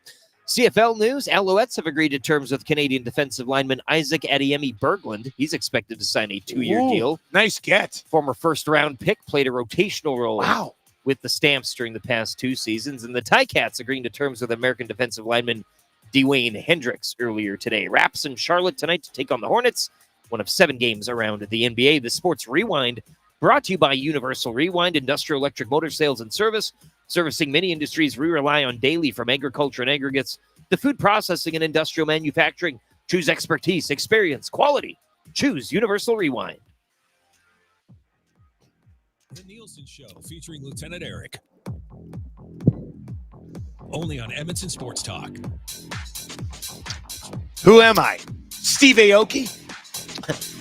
Are you Martin Garrix? Shh. Don't tell anybody. You think Martin Garrix could do this? How dude. How dude. Is that what Stop Whispers asking? Are you Martin Garrix? And then walks away. EST live in Vegas, where it is 6:04 Vegas time, and nobody else is moving yet. I mean, we're out here grinding, business trip. Everybody else is just sleeping. What a bunch of losers. These conference room folks, they kind of... How can you waste... No early birds here, eh? Oh, speaking of conferences, we got to dive into when we were walking to Topgolf yesterday, the nerd conference. Well, actually, and it's funny, we're talking Super Bowl and maybe the lack thereof of the buzz. I have never seen more Lowe's employees or Lowe's branded anything. I mean, they are having their Universal Galactic meetup this week in Vegas, it seems like. Lowe's has taken over the city. Anybody who currently works for Lowe's has worked for Lowe's in the past 30 years. And I would probably say anybody who's going to work for Lowe's in the future. Any faint relation is here right now. Yeah. It's insane. So we go to Topgolf yesterday. We're walking over through MGM, and there was a conference there. What was the name of it? Red hat. One red hat. Everybody's wearing lanyards. Yeah, everybody. You can't get away from We lanyards. must have saw 1 billion people with these red lanyards yesterday. And we thought we had to walk right through the conference to get to Topgolf. And then finally we were coming back, and it's just like what we say. It was like they're working in a mine, and people are coming out in their lanyards, and other people are going in. It's like shift change. 5,000 going one way, 5,000 going the other way. So we're going up the escalator, and one of them was behind me, and I said, I gotta ask. I said, what is this company? Why is there so many people? And what they say, they're Linux computer program, and those guys, Linux or Linux or program Linux or something like that. You didn't start talking about guns, which kind of then I had a good you intercepted I had a the good chat with conversation, him. which you I guys was sat glad. behind, and I talked to him. He was from Texas. Yeah. Anyway, that was the end of that story. But if you have a lanyard in Vegas, you can pretty much go anywhere. You can do whatever. It doesn't even matter what's in the middle of it. It's just like, what do you got there? A lanyard? Oh, come on in. I said it's like the BC Lions Pavilion at a Grey Cup. Just total lawlessness. Yeah. All right. You can text us anytime. Oilers streak snapped. Not because we were there last night. Mind you, Dallas from Nelson. His wife told us that he hasn't been in attendance for an Oilers win since like 2013. I'm just saying. I'm just throwing it out there. You're looking for people to blame. Yeah. All right. Our hockey insider today, Jamie McLennan, brought to you by Pro-Am Sports, your locally owned sports memorabilia and apparel specialist. You can find them just north of Yellowhead, St. Albert Trail, 128th Ave, or visit them online at proamsports.ca. They got some new signings coming up here that they're going to be announcing as well. Noodles, it is 6:07 Vegas time. We've already been on the air for an hour. I slept about 3 hours last night. I'm a Bloody Mary deep. Yeah, this guy's drinking a Bloody Mary already. Vegas, man, it's just so fun here. You know, I love it here. It is. I mean, I've been there honestly 100 times, and I've done it in different ways. I've done it in couples. I've done it with a girlfriend. Done it with single, guys trips. My bachelor party. I mean, you name it. There's always a little something for everyone. I always. I've got like a routine now, and I didn't do it last time when I called a game there this year in Vegas. I went to that the U2 performance there at the MSG Sphere, so that was cool. Yeah. But I always go to a bar called -5 Ice Bar. It's in the Venetian, so it's a bar made of ice, and you go in and they give you a fur coat and a hat, and even the cup is made of ice. You got to wear special gloves, and it's a vodka bar. You just go in, you pay for an hour, you go and drink vodka, straight and kind of just sit in these ice chairs. And I don't know why. I mean, it's idiotic, but I'll do that at like 6 o'clock at night to begin my night. So really, wow, what a tradition! I had no idea. Yeah, I had no idea about this ice bar. And the other little tip I'll give you for Vegas, if you have a rough night, I'm wearing the hat, Hangover Heaven. So you get an IV. You can order them to your room. Oh, yeah. Jeez. I discovered them years ago, and I always had them pre-ordered to my room at 11 a.m. the next morning. They come knocking. It's a registered nurse. They give you an IV with liquid Advil, and you're right back ready to roll. It just takes away any type of hangover. So Hangover Heaven, I always, I honestly, every time I'm in Vegas, I use them. I usually, I've avoided shots the first 2 days here because we had one yesterday. Yeah. But usually, if I don't have shots, I can drink a ton and I'll still be able to get up and function. So that's come in. I needed that yesterday. He was in a little. He could use the hangover thing. Well, the Hangover Heaven first started as a tour bus. So you get on at like 10 o'clock in the morning, and everyone on the bus, they hang a bag on them, and then they drive around Vegas and go, hey, there's the Luxor. There's, where Frank Sinatra sung. And then I was like, to hell with this. I can't even move out of my bed. So then you pay a little extra, and they come right to your room, and you just sit on the couch, and they hang a bag. I've got pictures of me just sitting there with an IV and watching TV. Misery loves company, but that bus tour first thing in the morning with everybody hooked up to an IV, awesome. I've never taken it, but I've heard there's a lot of misery and a lot of broken hearts on that bus.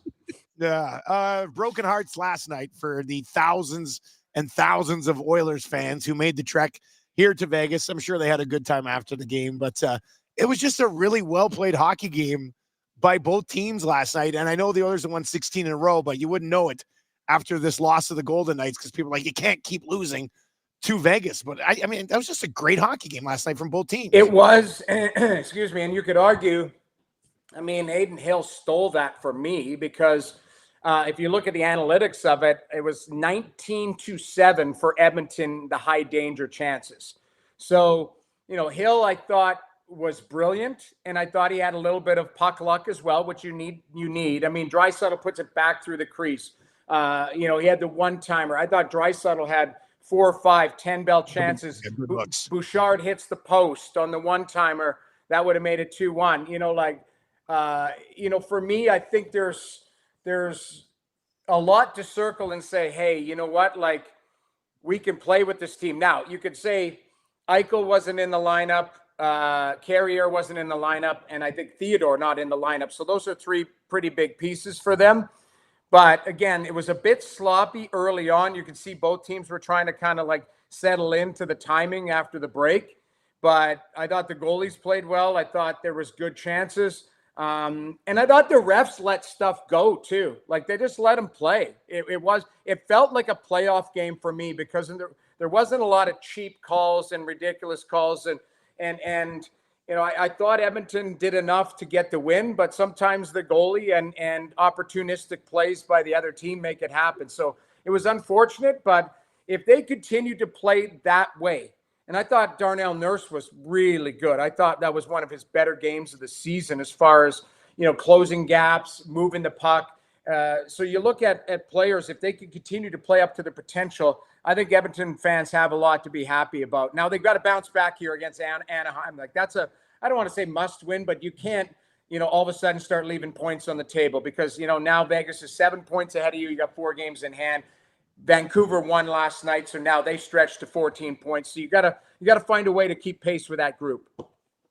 Noodles, just getting back to Hill and the goaltending, and you, of course, being a former goaltender, how would you go about solving Aiden Hill? I know during this win streak with the Oilers, there's a few nights where I've used the term playing with their food. They may kind of take a period off, and certain games when they're still in the balance, the deciding factor was getting just a little more traffic in front of the opposing netminder, and then they'd go on to win 2-1, 3-1, whatever it was. So is it simple as just maybe a little more traffic in front of Aiden Hill, or where do you see chinks in his armor for the Oilers or other teams to kind of exploit heading down the stretch? I would say the elevation of the puck, because he's such a big goaltender. So easier said than done, because there's guys always hooking you. But if you have an opportunity to get the puck away, it has to, especially if he's moving side to side, it has to elevate because he covers the ice so well because he's so big. So there was a lot of scramble plays where you're in tight and he's just going to seal the ice. So there's no real holes through him that way. Sean Burke is one of the best goalie coaches in the world. Sean Burke, every goaltender that he works with has a formula. They're big, they're economical in the net. Like, think of Mike Smith at the top of his game. Sean Burke, I think, gets a lot of credit for that. I mean, Mike Smith is a really athletic, unbelievable athlete. And then he used his size to his advantage. That's what Aiden Hill's doing, is he's really economical in the net. You don't see him over challenging. If anything, he plays a little bit deeper and just adjusts to the angle of the puck. But because he's so big, I'll give you an example. The Draisaitl one-timer, he got the left pad on it. It's a reaction play. But if Draisaitl elevates that another 6 inches, that's in the net because he's not able to react to from a reflex standpoint. So I would say traffic, because you can't stop what you can't see. But I also would say elevation of the puck, because, if you can get it above the pads, you give yourself a chance to hit some holes. Let's stick with the goaltending thing for a second, because I can't remember which show it was on, or it might even been just around the office after a show. I can't remember who it was, but these two teams are heading towards a round 1 matchup. And, Skinner's been playing very well, but somebody pointed out, they're like, yeah, but Dusty, once a team gets a couple of cracks at Skinner and start to see him a little bit in a series, that's when maybe they can start to find some weaknesses. How much is there to that, Noodles, when you start to see these guys? Hill, like you just broke down how you could get to Hill, and over a series, maybe you start to see a few more weaknesses in his game. I mean, I don't know how, because he's looked terrific so far, but your thoughts on seeing a goalie over and over and over in a first-round matchup, and how or can teams actually take advantage of that specific thing? You can, because I'll give you an example. You talk about coaches with in-game adjustments all the time. Well, I look at the best goal scorers in the world, and I'll give you an example, Austin Matthews. Austin Matthews knows on a particular night where he's rolling, he might get 5 shots, okay? So he might do 2 in a row where it's high glove, and then the third one, the goaltender's kind of cheating towards high glove, and then he rolls his wrist and goes 5-hole. And you're like, God, that was a bad goal. But he's already gotten into the mind of the goaltender going, my third shot, I'm going to change it up. So for me, I look at Stuart Skinner, and, no secret, he plays a lot like Aiden Hill, tries to use his size to his advantage. Yeah. Not, I wouldn't say athletic, but more, he can move, but he just tries to build a big wall and get hit by the puck. So last year, when, even if you look at the Marchessault hat trick, that really that was the nail in their coffin. It's elevating the puck to eat just past his shoulder. So the game-winning goal last night. Now, there's plenty of breakdown. A lot of people are culpable on that play, but it gets beat short side. It's a quick shot, and players are like, if I'm going against Stuart Skinner, he covers the ice very well, a lot like Aiden Hill. So it's got to be elevated past the body. So elevated in the corners of the net, and that's where he beats him. Short side shelf. It's a great shot. It's a broken down play, a bang, bang play. But if you play a team enough, say you play in them 5, 6, 7 games in a series, there are going to be tendencies that you pick up on the goaltender, go, God, he bites on this. There was a play last night. I don't know if you remember. It was in the second period on the power play. RNH in the slot. He turns and he's got a shot, and Aiden Hill didn't know where the puck was. He cheated and went glove, and RNH missed blocker side on that shot. And I remember Frank Corrado and I were texting at the time because he was doing the analyst work for Edmonton last night for TSN. And I said, did you see that? And I think he went back and watched it. You know, sometimes if you do have traffic in front, the goalie just cheats and chooses the glove side. Left-handed shot, wants to go glove. And RNH rolled his wrist and went blocker, and he just missed the net. He missed his target. So there are things that you can do to get at the goalie or get into his head as well throughout the series. Jamie McLennan with us here on the Nielsen Show, live from Vegas today, brought to you by Pro-Am Sports. Kane, Draisaitl, Foegele.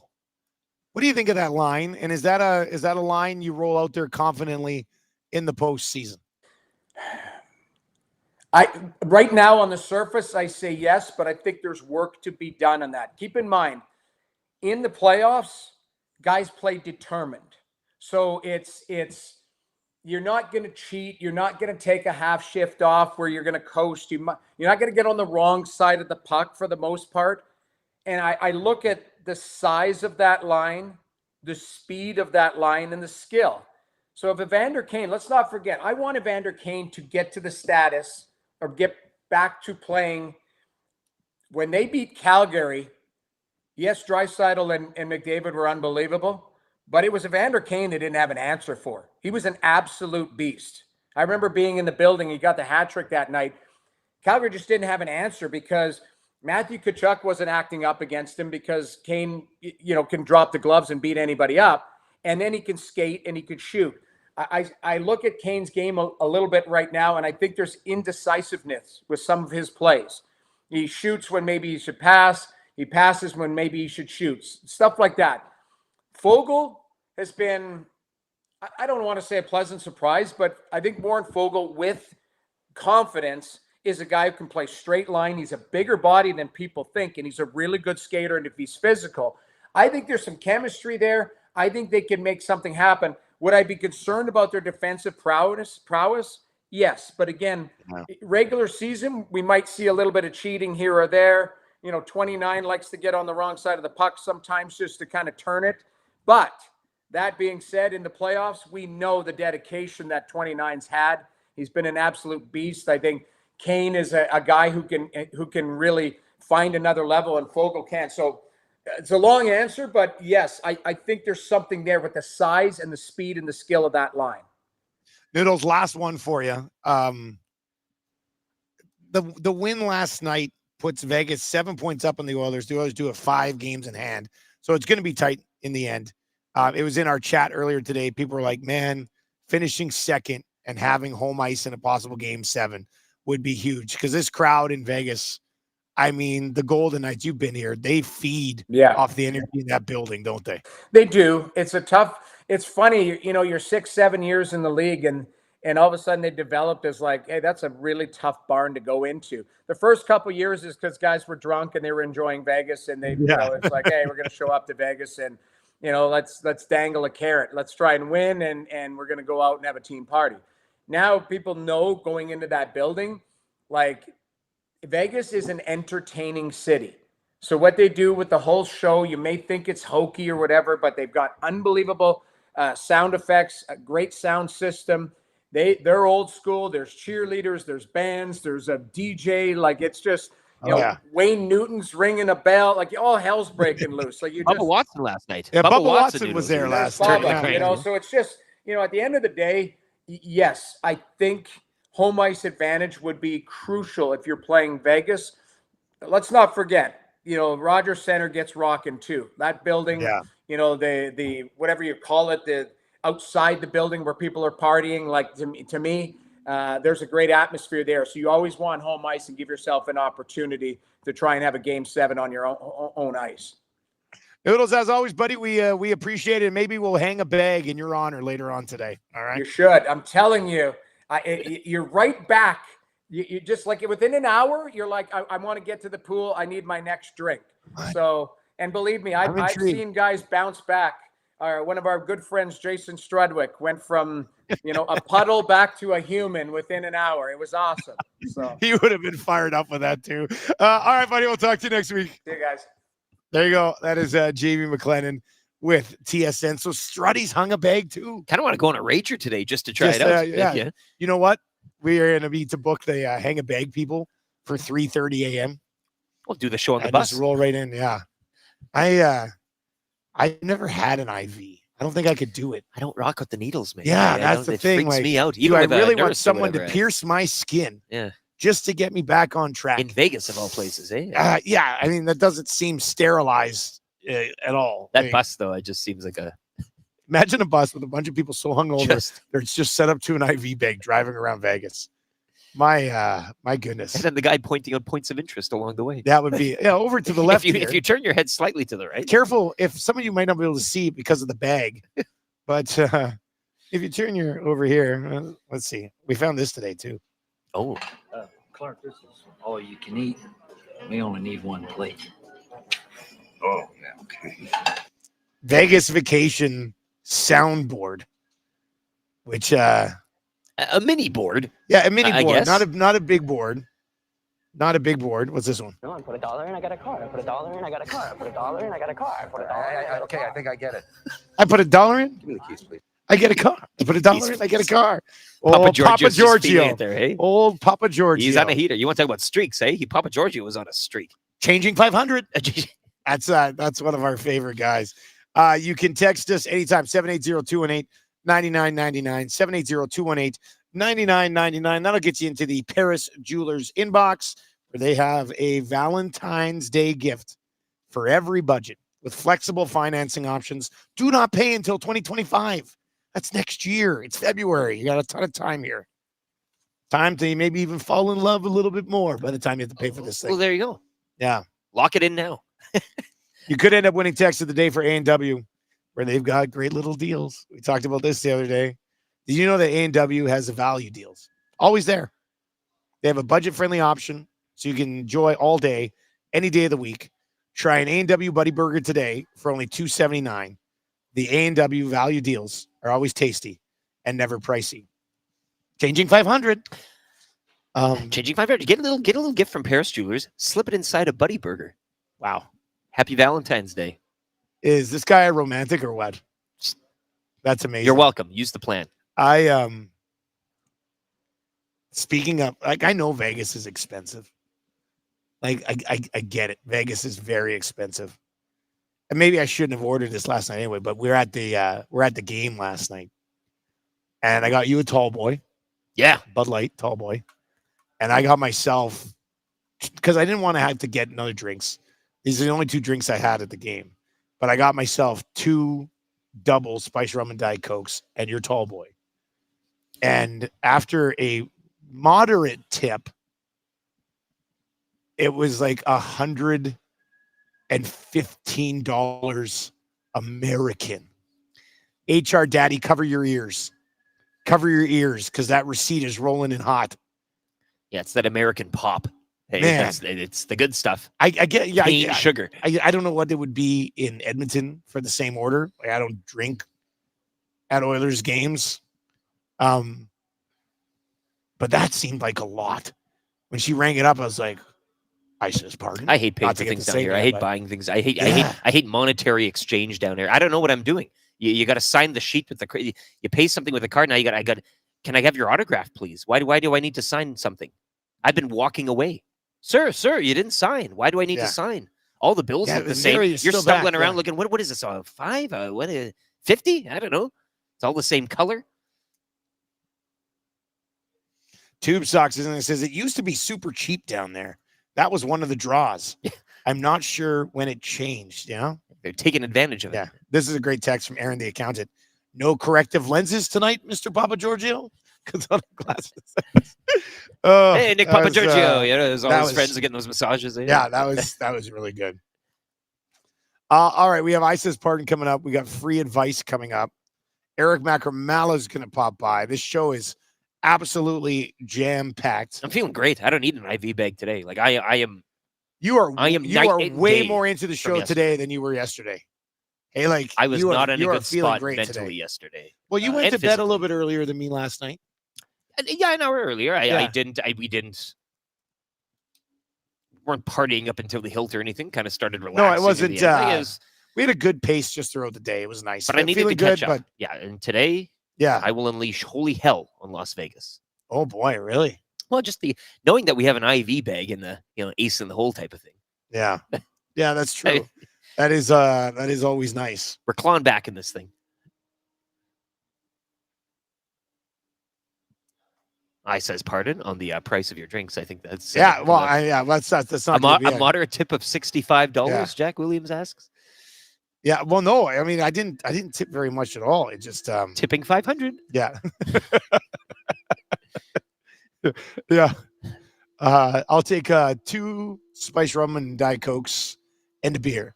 Changing 500. What? What's that noise? Somebody's vacuuming. Why don't you 'Cause it's buy so some early. bullets? Go rent a gun. Yeah. As you try to tip, right? Yeah. This text comes in and says, I've avoided having shots the first 2 days. Well, actually, I had one yesterday. I guess that is what I said. But that's the only, my wife will be very proud of me because before we left, she said, don't be an idiot. I know you're going to be an idiot down there. And I said, I'm not going to be an idiot. Love me. You know? HR Daddy texted me too, and he said, take care of my boy. No, he didn't. Because oh my God, Dad, calm down. Calm down. I'm fine. I'm an adult. Well, yeah, we're all doing fine. But no, you mentioned, it's funny you mentioned the shots. You mentioned, I don't know what time it is that you brought it up.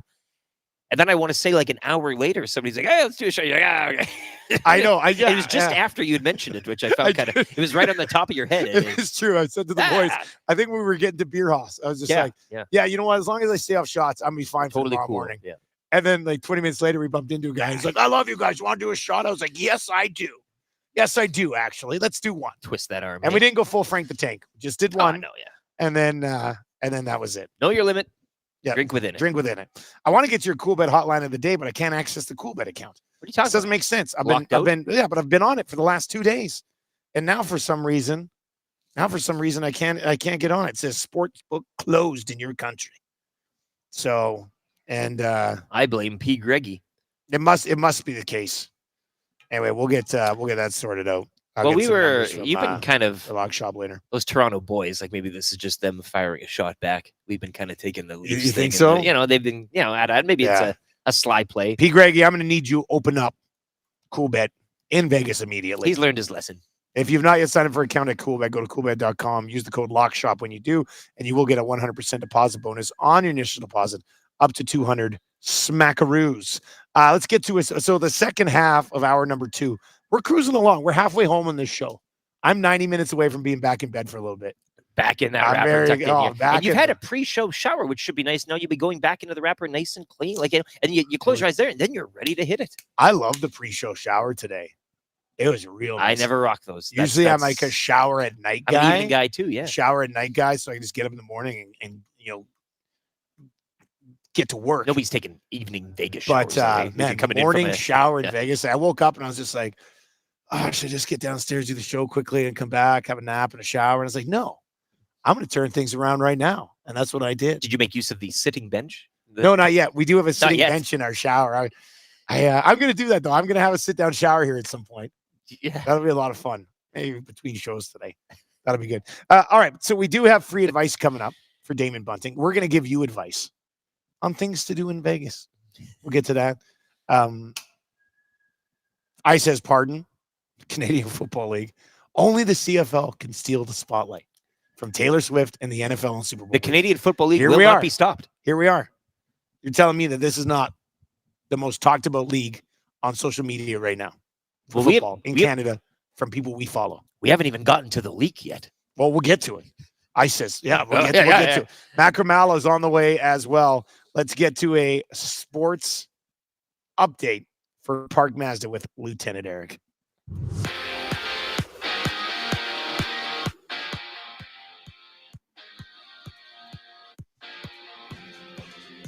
Streaking no more. Oilers win streak snapped at 16 following a tight 3-1 loss to the Golden Knights. Conor McDavid with the Oilers goal, his 21st of the season. Vegas have won 6 of 8. Oilers dropping points for the first time in 2024. The club will visit Anaheim Friday. Elsewhere last night, Some newcomers coming in and stealing the show for their respective teams. Andrei Kuzmenko netting his first as a Flame.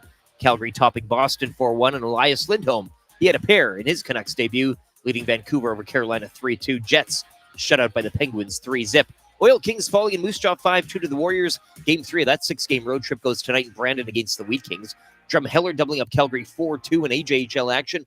Olds are at home to Grand Prairie tonight in the lone game. Edmonton Elks yesterday agreeing to terms with the CFL's reigning most outstanding special teams player, Javon Leake. Barring any unforeseen circumstances, he's expected to sign a 1-year deal with the team. Alouettes agreeing to terms with Canadian defensive lineman Isaac Adeyemi Berglund this morning. He's expected to sign a 2-year deal. And the Tiger Cats agreeing to terms with American defensive lineman Dwayne Hendricks. Raptors in Charlotte tonight to take on the Hornets. It'll be one of 7 games around the NBA. Sports update brought to you by the great staff at Park Mazda and Mitch Lewicki.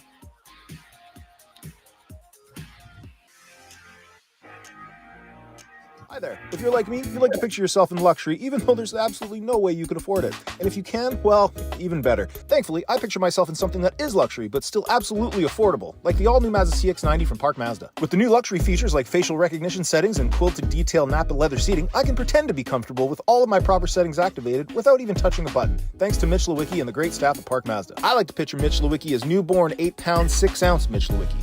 You can picture grown-up Mitch, or teenage Mitch, or bearded Mitch, or whoever you want. Park Mazda, your dealer for life in Sherwood Park off Y Road, parkmazda.ca.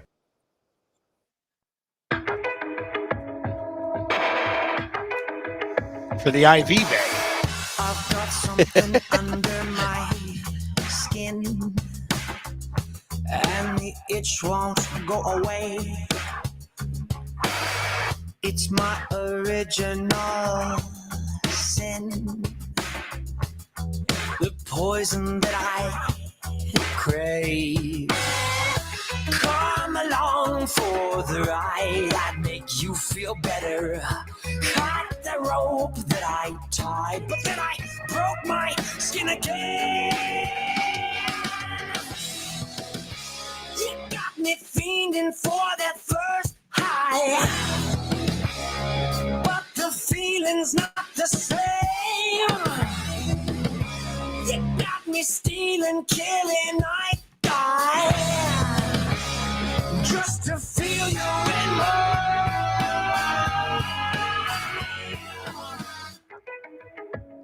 veins. Whale and the Wolf, EST House Band. The boys absolutely bringing it.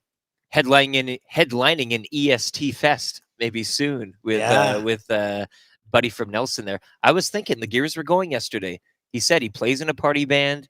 You know, they still jam. He goes, if you guys ever need any, musical assistance, live acts, I'm saying, well, we already have a few. Maybe we could fill out a festival lineup. Could you imagine? EST Fest.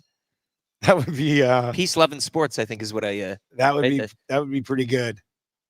Guys, did the Oilers lose because the EST group didn't start the wave when the Oilers were up 1-0? There was no wave. There's no wave to get going there. I teased you though with a good time last night. Maybe you starting the wave at the game. That would have maybe that could have saved them.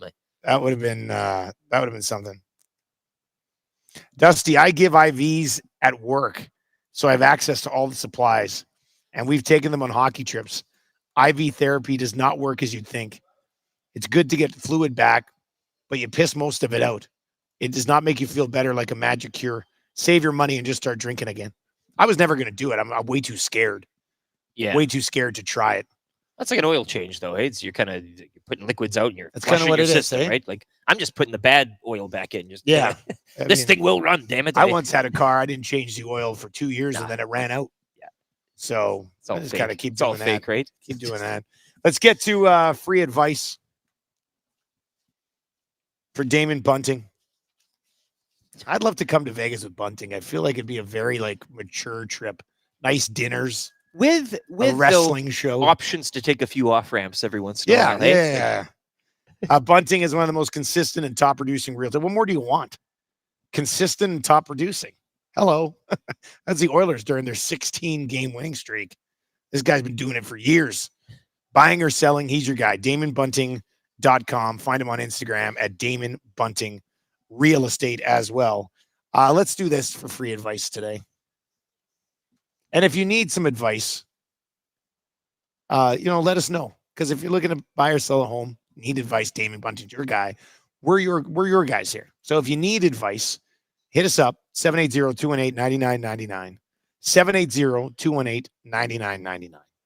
But if you could give one piece of advice to somebody about Vegas so far, like if they were going to come down on a trip, haven't done it yet, what would your piece of advice be outside of flying nonstop from the Edmonton International Airport? You gotta get a few Z's in. Like if we weren't working, I don't think that I is would a be... hell of a thing for you to say. Well, to no, me. but it's a work. Yeah, even yesterday, closing my eyes for a half an hour, man, you can have your Does make IV a bags difference. and your IV bus Yeah. trips. I just closed my eyes and for a half an hour in a dark room and back at her. So I literally I don't know if I slept between shows yesterday. I laid down. you closed, yeah, and I closed was your eyes. in and out watching The Big Short again. I love The Big Short recently. And so I laid down and I was kind of in and out. And then I woke up and Stoff had already been on the Hangout. I still don't know if that was a You dream didn't know or if not. it was AM or PM. I still at don't know if that was a dream or not. Yeah. Yeah, getting sleep is big. It was Joaquin Gage who once said, try to get some sleep when you're in Vegas. And maybe not even sleep, but just rest. I put out a poll yesterday. Wow, what a morning. Now what? I had my options of gamble, rest, shower, or eat. Gamble, of course, won with 48%. But right in the third spot, just after eat was rest. Oh, it's right there. You got to get a little rest because then you 19.6%. just hit it. Again, if we weren't working, to hell with rest. I saw somebody texted in when I was like, I might sneak away between our show and Lock Shop, have a quick snooze. They're like, don't do it, Dusty. Push through. But what you don't understand is my whole life operates in naps. Right? I'll nap at home for about an hour and a half, and then I nap at night for like 4.5 hours. It's not much different from here. You're not going to bed here at 8, sleeping in, and then having a 3-hour nap in the afternoon or anything. I'll fall asleep right here, right now for 7 minutes. What's the smallest rest you could afford? Like 10 minutes? A 10-minute Give me shutting of the 15. eyes? 15. 15 Love minutes. it. That's what I like to call a cat nap. Shave it down to 10. Yeah. They'll get you going. That's a good piece of advice.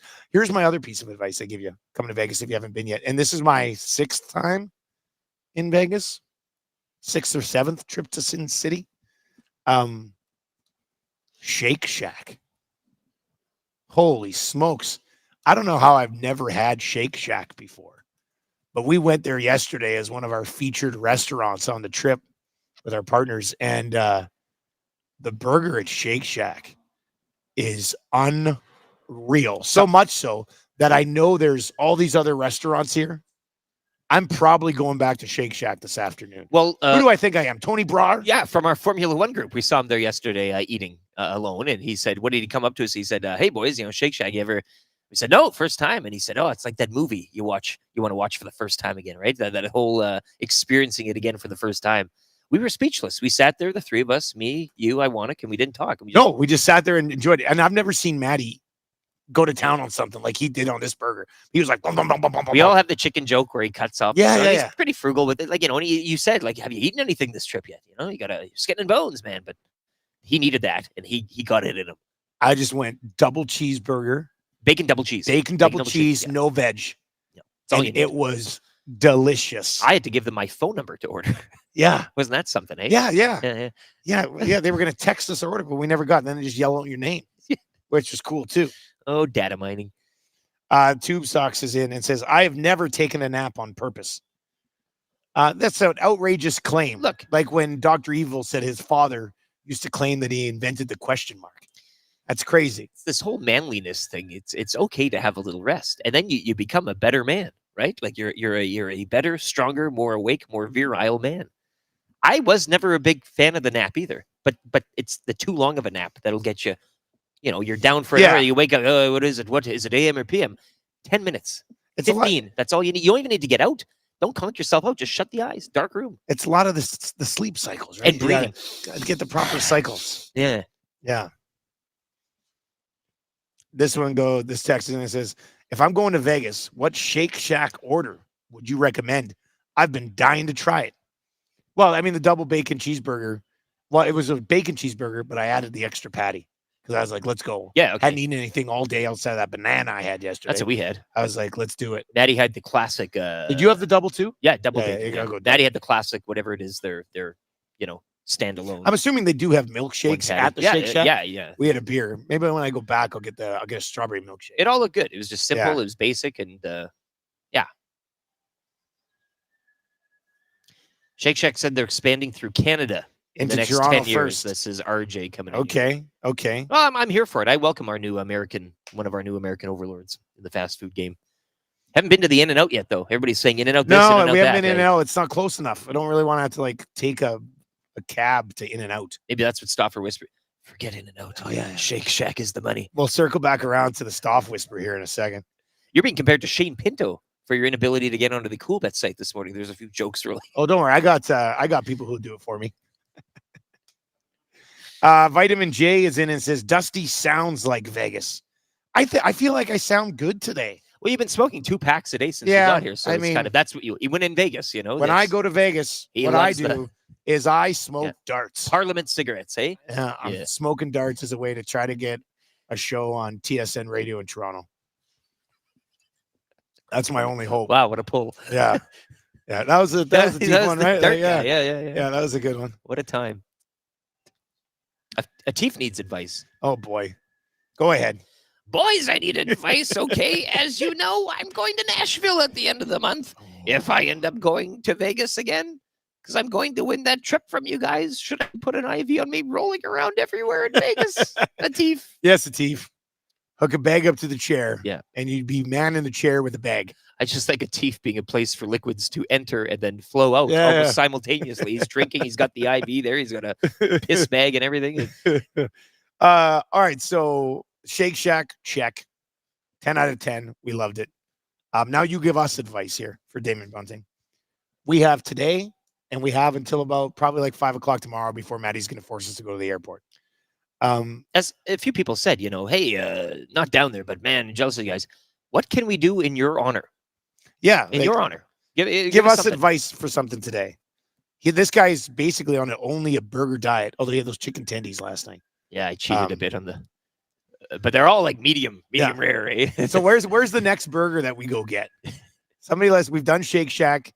You did that other place in our hotel? Yeah, that Brown Betty's or whatever it was. Or maybe the next slice of pizza for yourself as you've been kind of going on the pizza. I'm at 2 slices. I don't know. I'm at 2 slices so far. 2 slices and a burger. And chicken tendies at the game last night too.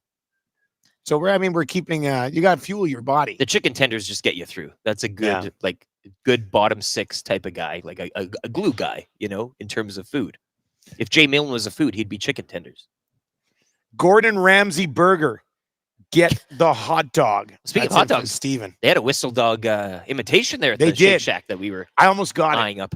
I thought it seemed inappropriate to go hot dog and a double burger, but they call it the flat top hot dog. Sliced wiener. And there was a sliced wiener, just like the whistle dog, right down the middle.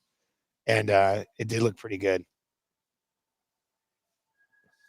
Heart Attack Grill. I don't know about that one. Gordon Ramsay burger. Get the hot dog. Boys, there's an In-N-Out burger by the link next door to the Flamingo. Yeah, but that seems quite a ways.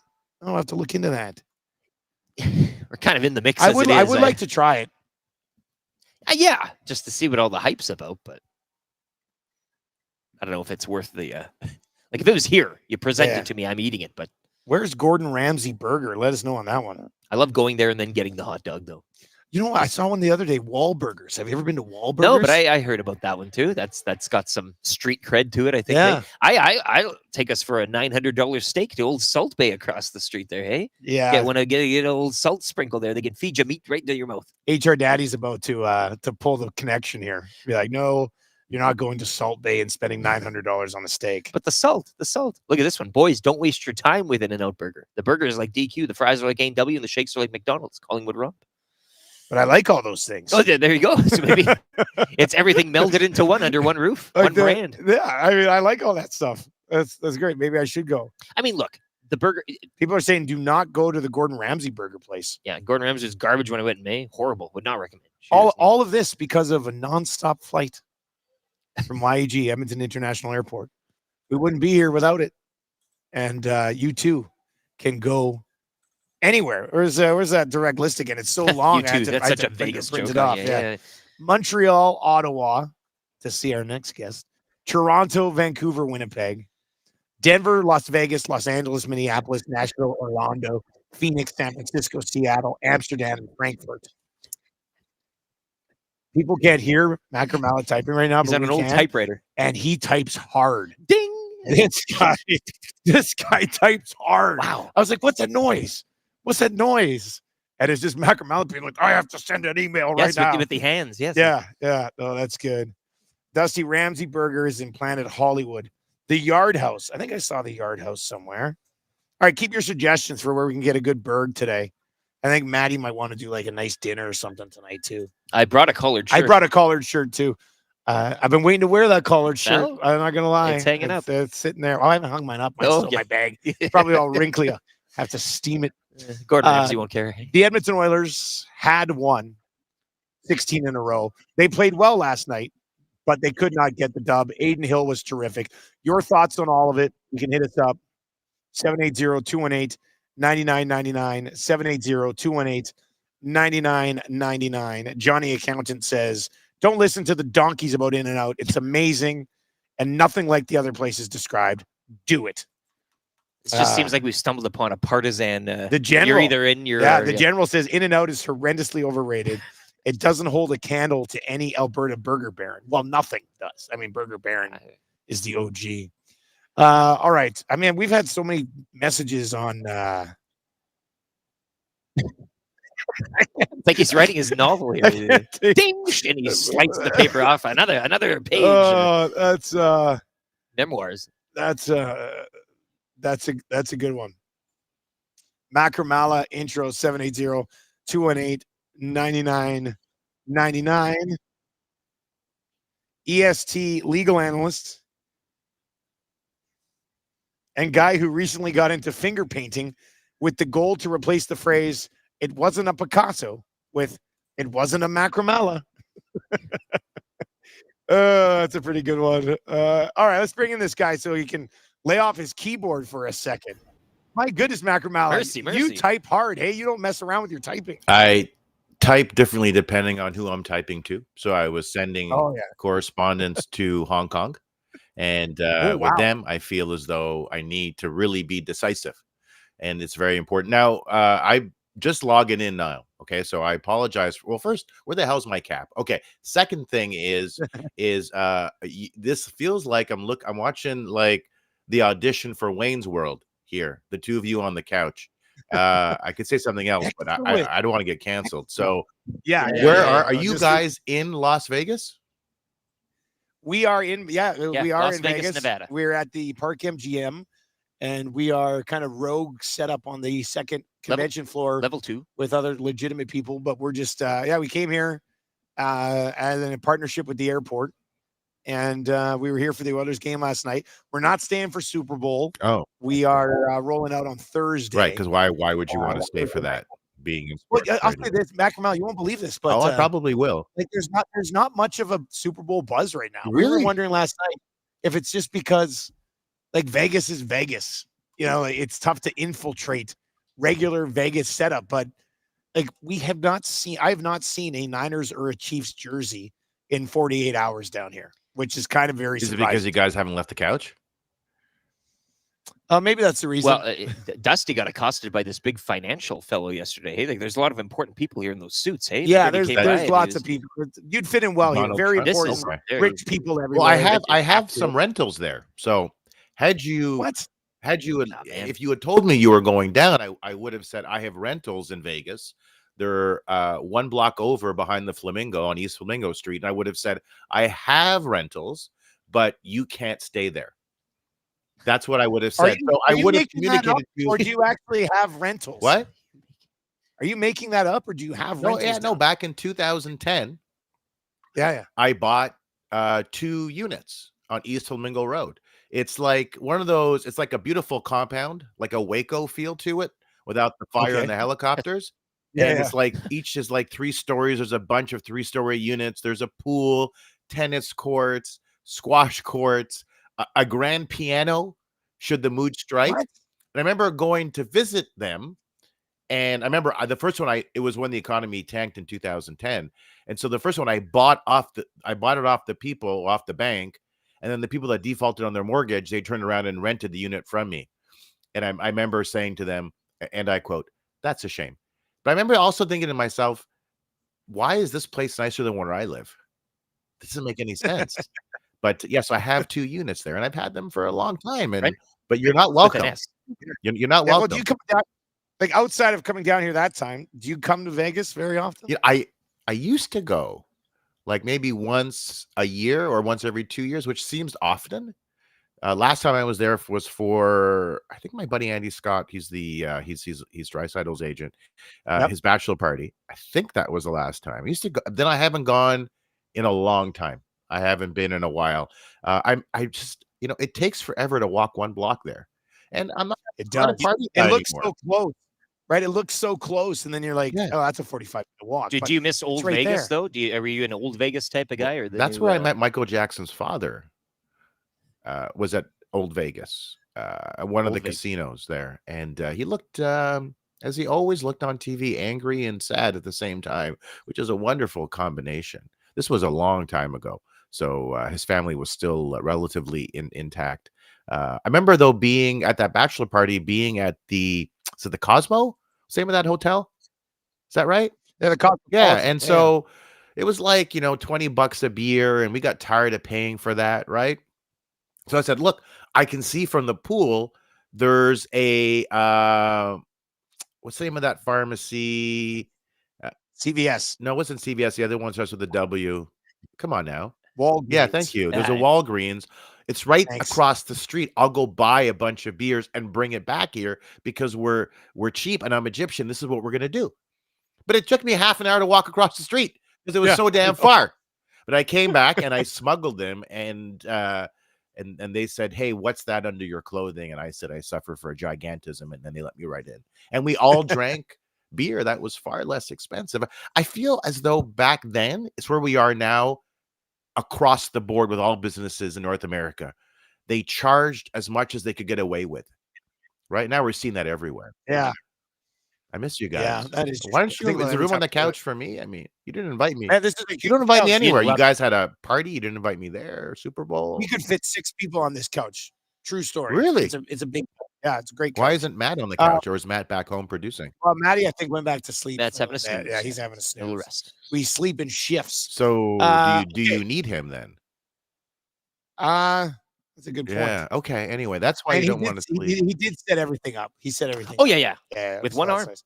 Yeah, with one arm. So that's. I heard great. one lawyer say, speaking of making yourself indispensable, saying, "Hey, should we get Chat GPT because they can do our job?" I'm like, right.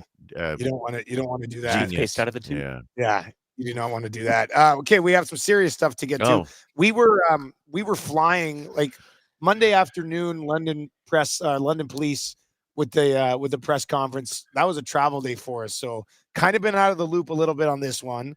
What did we take away from the press conference on Monday, and what is the next step for these 5 Hockey Canada guys? I'm just doing that in my head because it's the opposite. It's the horizontal. It's like it flips it, so it's very confusing. I can't admire my hair that way.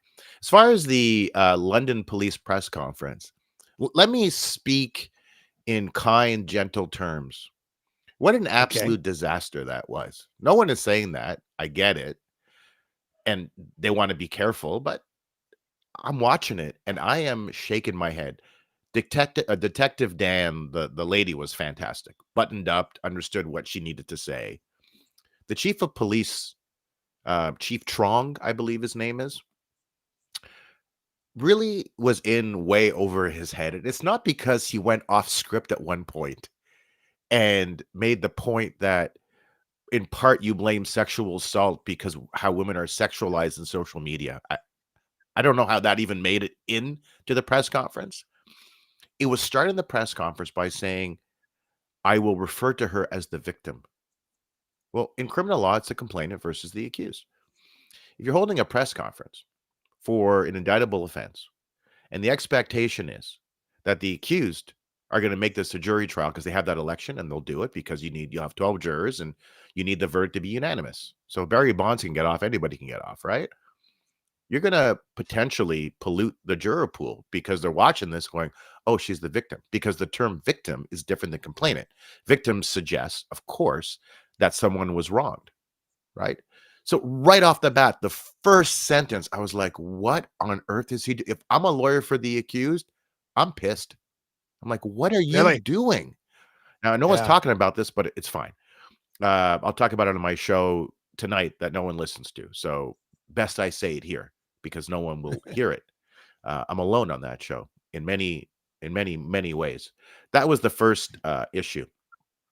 Second issue is he made it abundantly clear, in my estimation, that he thought that the 5 players should have been charged in 2019. The investigation should never have been closed. Then he characterized it as 2 investigations. At the back panel say, no, it was 1 investigation that was reopened. Look, it's not unusual to reopen investigations. Yeah, the previous police chief and the Crown together believed at that point in time, I guess maybe, that there wasn't enough evidence to conclude there are reasonable prospects to secure a conviction at trial. That's the test, whether you charge someone. But he just kept apologizing. So we apologized to her a number of times. You can't do that.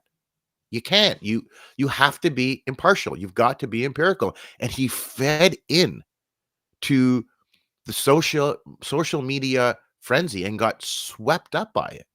To me, that was a disaster. I'm sorry. So you want less of this guy? Obviously. We're going to have less of him. And he was asked, hey, what happened in 2000? He goes, well, now's not the time to talk about it, but we'll talk about it at the right time. Once again, suggesting, someone dropped the ball here, because this person was sexually assaulted. Look, she may have been sexually assaulted. She may not. I don't know. Right. And obviously this doesn't look good. The charges are disgusting and reprehensible. I've gone through the court documents from 2022 and what's being alleged is like gross and it's disgusting and it's disturbing, but it doesn't mean you don't pause, particularly as an official involved here, and allow due process to unfold and be afforded to all the accused. So I was a bit surprised. As always, buddy, we really appreciate it. Before we let you go, coming out of that, I think I mentioned it in the first question. What's next in this process? So, by the way, I was at the All-Star game this weekend. You maybe want to ask you about that because that was super, super, super duper fun. But next is, so they were supposed to be in court what are we, Wednesday? On Monday for an arraignment. Arraignment is you go to court, judge reads you the charges you're facing, you enter a plea, and then you talk about bail. That was postponed because the lawyers needed to get documents produced. So that's what they did. So April 20th is likely when they'll come back for the arraignment. But you got 5 accused. What did I tell you last time? You got 5 accused. That will make this take longer. This won't go to trial before probably 2 years. And I think it will go to trial. Why, Dustin? Because what do the players have to lose, really, if you think about it? Okay, you did mention you were at All-Star game. I don't want to talk about it. Watching it from a distance, I love the skills competition. The games, the little tourney itself, I was fine with that as well. What was it like there for the National Hockey League? Win-win for everybody there? 3 words, man. Amazing. I got to tell you. So I took the kids down as a Christmas gift. Yeah. And look, the All-Star game has like in Vegas, that was like skills competition. That was the worst ever. And that was hard to beat Vegas as the worst ever. It was just so silly and gimmicky and stupid. The NHL hit a home run with this, man. We got there. Skills competition was phenomenal. Everyone was invested. Yeah. Everybody stayed. Last year in Florida, most of the fans were gone by like hour 15. I don't know how long it lasted. My kids are 10 and 7. They, 2 boys that love hockey, and they were totally into it. We were just embraced and enveloped by these NHL superstars. Constantly went to the fanfare. That was phenomenal. They did an amazing job. And then the game itself was, again, phenomenal. I got to tell you, and it's no word of a lie, guys, that insofar as doing something over a weekend with a family in the 10 years I've had this family, that was the single best thing we've ever done over a weekend. Wow. It was that much fun. I mean, for the kids to see, like with Nathan McKinnon, you guys get to see him a lot, maybe in person. We don't. Until you see Nathan McKinnon in person, you don't completely get why he's so damn good. And Philip Forsberg is a monster, right? When you see that firsthand, you see he's a phenomenal hockey player. You got to see all of them, all these players. And Suzuki had no shots on net across 2 games, and all he did constantly were saucer passes. So now we're in the basement playing hockey with my 2 boys, and we're making jokes. A Suzuki, don't shoot. Like, we'll even put the net on the goal line and pull it back and pass it to the point and go with Suzuki. Come on, man. And shoot. the kids are loving that, right? They're loving Thank you it. for listening. Yeah, no. Wow, that's good. That's good. I also feel like you must not do a lot of fun other things with your kids. I also feel like I'm your therapist because you guys are on a couch. Next time, could you lie down on the couch and we could talk right now? I do nothing. That's the thing. I have no life. I'm so alone. We love you, buddy. We'll catch up next week, okay? I love you guys more than a Nick Suzuki saucer pass, and that is not really saying that much. Enjoy Vegas, and please be safe. Give our best to Hong Kong as well. Yeah, fire them another hard email. Please. Hey, Eric, I love you more than a low-energy loser. That's Jeb Bush. You take care, my man. See you later, buddy. Eric Macramalla, he is your legal analyst, brought to you by Park Mazda. We got the 3rd hour of the show coming up. It's going to be – I've been saying we're going to get to I Says Pardon all day. We got to get to it. We got to get to it. Maybe that's part of the I Says Pardon. Yeah. You didn't get to it in the first 2 hours. I Says Pardon. If you would like to play Kind of Easy Trivia right now, we do have a gift certificate to Mr. Mike's Steakhouse Casual, the casualest place ever. If you would like to play Kind of Easy Trivia today, it's very simple. All you have to do is text YouTube Trev, who's lurking back at EST Global Headquarters, and let him know that you would like to play Kind of Easy Trivia today. 780-218-9999, 780-218-9999 if you want to play Kind of Easy Trivia. We have a sports update coming up here for Claiborne Services. Maybe you're sitting there going, man, I'd love to go to Vegas, but I just can never afford it. Well, you can afford it if you get a job at Claiborne Services. More on that coming up. They're hiring now. ClaiborneServices.com. They got that sports update for you to kick off hour number 3.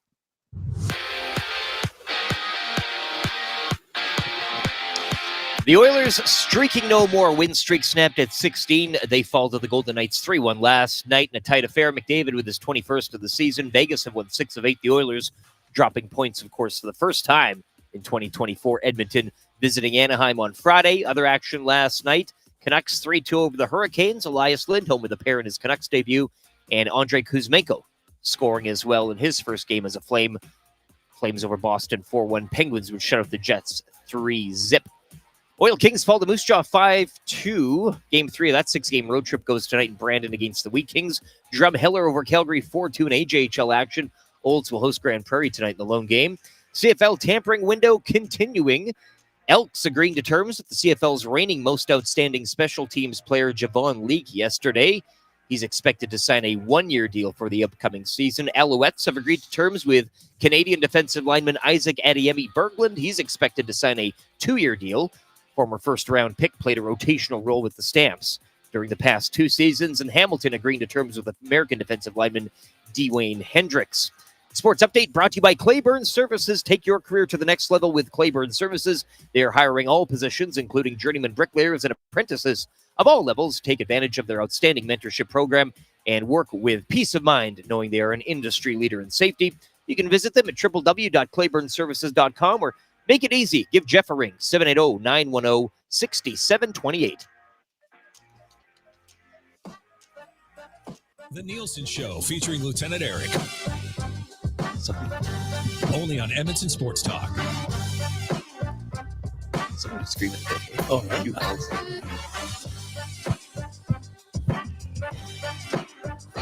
$8:05. It is day number 2. EST live in Vegas, brought to you by YEG, the Edmonton International Airport, sending us down here on a non-stop flight, hooking up with the Las Vegas Convention, the Authority, as we like to call it. The Authority, yeah. Yeah, the Authority. They've hooked us up with some great experiences, including the game last night, Las Vegas Convention and Visitors Authority. We had Top Golf yesterday. 14 types of golf games to channel your inner golfer. Top Golf isn't just a sports experience. It's a social one, which it really was yesterday. We didn't even golf. We had a hell of a time with a full menu of appies, main courses, desserts. And we didn't get any of those desserts. I didn't know they had desserts. At Dessert Top menu, Golf. hello. Yeah, that's great. But EST live in Vegas continues. Hangout today coming at you. That'll be from we're moving things up after the morning show. There's gonna be a conference here. They're gonna need a ton of space. So we will be from Matty Awanik's hotel room for the hangout today, assuming Tommy Gazzola does show up. Well, yeah, you bumped into him last night. I was with Tommy last night. Like you kind of crossed paths. I was trying to be mature about it. I probably called her a night around 12:45. Tommy and Spec and DVD and DNB, I think they were about to wrap up too. A few of them had early flights, and Tommy had to work in the morning. So hopefully everybody made it back safely. All right, who's going to play kind of easy trivia today? You too, Trev. Who do we got? This guy, he better win because his name is Trevor. Oh boy. Well, Trevor Appreciation Day here. Yeah, here we go. All right, let's go to Trevor this morning. Trevor, good morning. How are you, sir? I'm good. How are you guys? Good. Have you been to Vegas, Trevor? You know, I don't think I'd survive Vegas, so I haven't been going. Yeah. Well, give we're it a gonna shot. we're gonna be giving away a trip for two when we get back. So there's nothing better than a trip to Vegas than a free trip to Vegas. So best of luck getting in on that. Best of luck today. You need 3 out of 5 correct to win kind of easy trivia today. Get your hands on that gift certificate to Mr. Mike's Steakhouse Casual, the casualest place ever. 6 o'clock or lager on tap as well in the Hampton Inn on the corner of 137th Ave and Mark Messier Trail. Here we go, man. I'll start the ticker after read the first question. Good luck. Who did I'll start again. Oh. Did the Oilers win last night? No. Who scored the only goal for the Oilers? McDavid. Which NFL team plays in Vegas? San Francisco. Who won the Super Bowl last year? Chiefs. Actually, he got it. He got Chiefs. I'm giving it to him. Wow. I'm giving it to him. He said Chiefs. Right as the buzzer sounded. Wow. People are going to hate me for this. My name is Julius, and I'm your twin brother. I've been looking forward to this moment my whole life. Excuse me, but I was just taking a shower. Tell me a little bit about Vincent. Was he a great athlete? Was he interested in chess and poetry? My name is Julius. My name is Julius. My name is Julius. You cannot come to my house. No, not today. You cannot come to my house. No, not today. Couldn't survive Vegas. You could barely survive. We had the ticker kind of going late. You were getting the questions were. But I think his third question, like even the third one, which NFL team plays in Vegas? And he said a city. He said San Francisco. But San Francisco is playing in Vegas this week. Yes, and he means the 49ers, which you said team and he said a city, but that's anyway, we're giving it to him. We're giving it to him. We want that Trevor to go to Mr. Mike's Steakhouse Casual. Congratulations on all of your success. Here we are talking about burgers. The best one is Mr. Mike's Steakhouse Casual, right? Like that's the king. We're gonna have to talk to Mike, who coincidentally is the name of the guy at Mr. Mike's. We're going to talk with him about getting a major Mr. Mike's location on the strip. I don't know what that value is going to look like, but let's sell a few 6 o'clock or loggers and see what we can do. Yeah, and if Salt Bay can't sell $10,000 steaks, maybe there's an opportunity there. Maybe we. There's something everywhere you look down here. Yeah, you're telling me you can't mix in a Mr. Mike's? All you see down here is opportunity. You're That's looking all around. I see opportunity down here like Neo in the Matrix. And it's just code. A long drag off your parliament. I'm just seeing code. That's it. It's all around me. Code. 780-218-9999. Paris Jewelers inbox. Sounded like you said what team is going to win the Super Bowl. Maybe that was his. You give him the win, right? He got the win. We don't care how he got it. It's just. Yeah, I said who won Super Bowl last year. He said Chiefs right as the buzzer went. That's why I gave it to him. Yeah. This text in it says, guys, that club beat loop reminded me of Vinny. What an effing game last night from the French assassin. Desharnais was good last night. I probably could have gone with him for the EM utility locating steady of the evening. To which he's won a few. I like when Desharnais actually finds himself in a spot where he can open it up a bit. And there was the one he had to hustle back on the back check. And when the big fella gets his feet moving, gets those legs churning, that's a steam engine coming at you. He was good last night. Leo, look, I know the streak's over. I know everybody's sad. And yeah, where do you come out on it? We'll dive into it as we continue to work our way through. Wyshynski's going to join us today. We got ISS Pardon coming up, Lieutenant Eric's weekly rankings of power. 3 questions, too many. We've got lots to get to. The wrap for William Huff. That's all still to come here on the show today. But they won 16 in a row. Yes, they lost to Vegas last night. Yes, Vegas is the team that they're probably going to have to go through in the first round of the playoffs. Yes, Vegas didn't have a few of their big boys. Yes, Aiden Hill was brilliant. Some would say a little bit lucky in certain situations. But it's okay. It's fine. They played well. You heard Jamie McLennan on the show earlier today say the high danger scoring chances were like 19-7 for the Edmonton Oilers or something. Now, do you get through a whole series with all these high danger scoring chances, advantages, and Vegas getting and a few lose, players back? like, Or, yeah. Michael Sommerfeld weighs in the nasty chat. Get Jenner and an upgrade for Cece. Dursey would be a dream, or one trade's all you need. Dursey and Bukestead.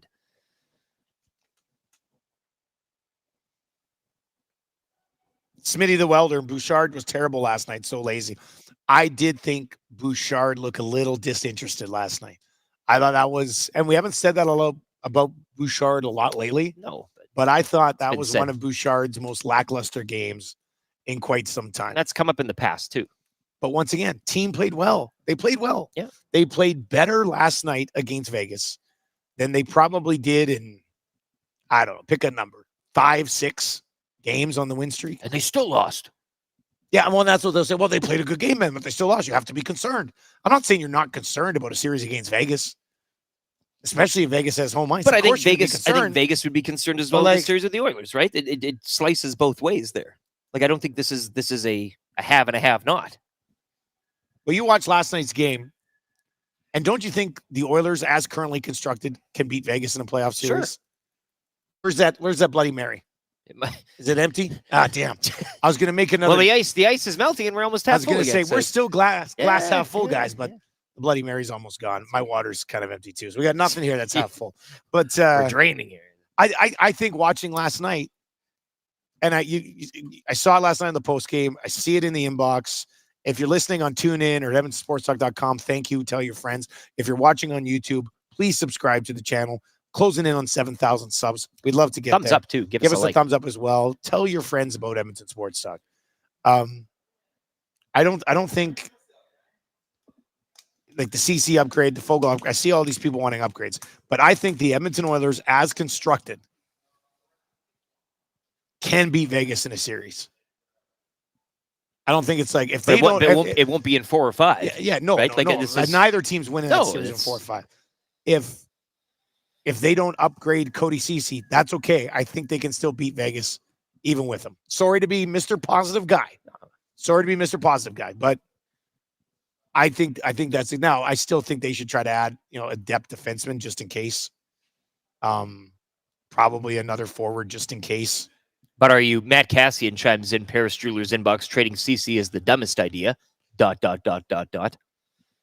Ceci's been like, last night might have been the first time. And I didn't even think CC was that bad last night. But last night might have been the first time that we saw any sort of CC like displeasure from fans all season. We've said we haven't been talking about it. We've been keeping his name out of our mouths. And CC, more like steady, because that doesn't work really. But he's been relatively steady so far this season. You want to upgrade CC, that's fine. You're going to try to move CC and then like elevate Broberg and try to trade CC for forward. Try again. So I don't know, 780-218-9999, 780-218-9999, or in the nasty chat. Scurbs is in over there on YouTube, says, just got here. Okay, Scurbs, if you just got here, sub, thumbs up. Thank you. Is it me or did it seem like both teams were so shaky last night? Such a good game, but never seen that many players falling down and just doing weird plays. Oh, we said post break rust, post break, whatever. The guests and everybody we had on kind of thought that would lead to a more higher scoring game in more high events, but it was a straight up playoff atmosphere in there. The atmosphere was playing, and the game was called like a playoff game. Like that was a great example of what a playoff game between these two clubs will look like. And I know it didn't end well for the Oilers last night, but they win that game 6-7 times out of 10. Rack it back again today, right? Yeah. What's it? Oh, is the sun coming up again today? Yes, it is. Yeah. Everything's going to be fine. A broken clock is right twice a day. That's is it 4:30 a.m. or p.m.? As we had that lady ask yesterday, right here at the casino. Is it 4:30 a.m. or p.m.? I said to a texter, I wonder what she's doing right now. I thought it would really blow her mind and be like, it's noon. What? That would be pretty good. But that was I did think, and we got a bunch of segments to do in this hour. The officiating last night, I saw some people bitching about it. I actually thought they could have called the Oilers on a couple more penalties. So I think you should probably be happy with the way the game was officiated last night. Look at you. Well, it's a you can say that when your glass is half full, right? You've acquired the credit too. Yeah, there was I think at least 2 more penalties I thought should have been called on the Oilers. At least one more that should have been called on Golden Knights. But that's just a playoff game. That's a good example of a playoff game. That's something the Oilers can use to measure things on. I thought they played extremely well. I know they lost, but I thought they played well. I think most people are kind of, as you wake up in the morning, trucks along here, people are kind of keeping that mindset, right? The fiery as usual on post-game shows, Oil Stream post-game shows with Tom. I mean, the body's still warm a bit, but I think people are waking up with that mindset you're putting forth. GSM in the nasty chat. Vegas are a big team. The Oilers should trade for a big stay-at-home defenseman in the 5 or 6 spot. Yeah, but they got like a 6'7" guy there already. And they have another one, defenseman in the 5-6 spot. More. Guys, who was Vegas missing last night? Does that factor into your opinion? Mike, of course, Mike. No Eichel. No Theodore. Shea Theodore, yeah. Those are 2 huge pieces. So, yes, obviously that factors in as well. But I still thought the Oilers played a really good hockey game, and I think they can knock out Vegas without any additions. Ben Hutton and William Carrier as well. Missing from that lineup. They're missing pieces for sure. All right, let's get into 3 questions too many today. Lieutenant Eric, do you have a liner for the segment? Yeah, I do. 3 questions too many, brought to you by the great staff at Park Mazda, where dealer principal Mitch Lewicki, he's had it. He's had enough. He's given the entire staff the rest of the week off because they can't look away from the CFL tampering window. Park Mazda, your dealer. Does not surprise me. If you're going to sit here all day on your phones, refreshing 3 Down Nation and the sorts and Naylor's Twitter account, just go home. Work from home. Sell cars from home. Let's just lay this out here. And I don't blame them. That's all of the Argos are just signing with the Ticats. That's it. That's basically free agency in a nutshell. Sometimes rivals, and you don't want to see players from that team. You don't want them or anything. I'm all here for this Argos Ticats full swap. Yeah. You take half of our team. Take the defense. We'll keep the offense, and we'll throw in half of special teams for you. Eric, do you have a Twitter account? At Lieutenant_Eric. I still haven't received a drink. I put out a request for a level 2 Park MGM. Oh, yeah. Somebody bring one by. Convention floor. Getting thirsty. And nothing. Parched. I'm going to get another Bloody Mary, though, for the hangout, I think, for the boys. Are you gonna, for the hangout. That'd be nice. Oh, Maddie just texted us. Said, you boys need anything? Oh, Maddie. Well, Maddie, I'd love a water. If you were just listening. I would say I'd love a water or a White Claw. I don't need him to pay for my drink. He already bought me a $20 Starbucks yesterday. Yeah. I'm just going to say just a White Claw, actually. I don't know if he has any left. He's probably going to say we have to save them for the hangout. He's not going to let me have one of the White Claws that I bought. I think we'll use some of the empty cans as the props. Oh, that's a good idea. But don't. Shh. It's the magic of don't say anything. EST, yeah. Don't say anything. Give him a Maddie, follow. make me a Caesar if you can, too, if you got the Don't buy it. Make me one. Bloody Mary. All right. But yeah, at Lieutenant_Eric. Lots of stuff. Relive the night it was. We met a lot of cool people. Try to get as many pictures as I could of some weird jerseys, as you do on these trips, right? Linsman, and etc. But yeah, and you made the TV last night during the anthem. Yeah, we made the anthem apparently. Taking pictures from the arena as well. So, by the way, great anthem night. Both anthems were extremely well done. Very good. I was very pleased with anthem. I agree. Yeah. All right.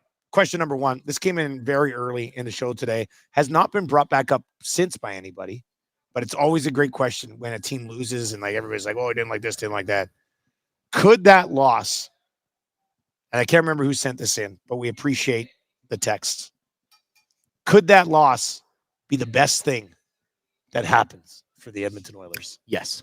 Yeah, you like it, right? And you can slice it in a variety of ways. Really. Fill that glass back up. Well, look, in a season of narratives and storylines, to which, again, as I mentioned earlier, they've already written a few in big ways. I mean, starting the season with that thud, the thud that was heard around the NHL, and then to rifle off just casually, as you do, 16 wins in a row.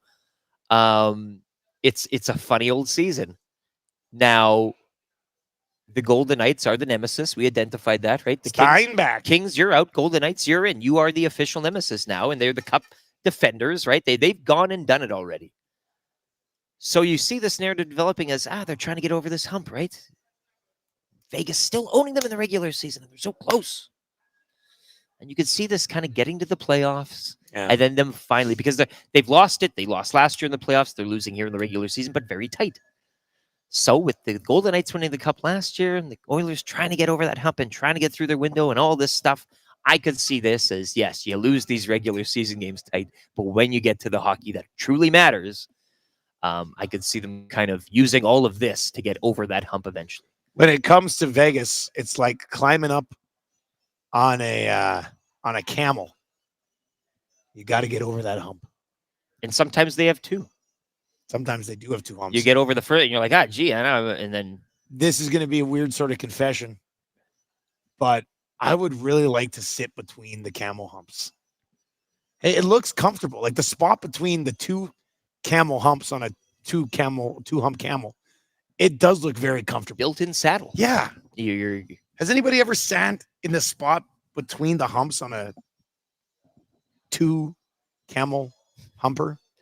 Like, it looks extremely comfortable.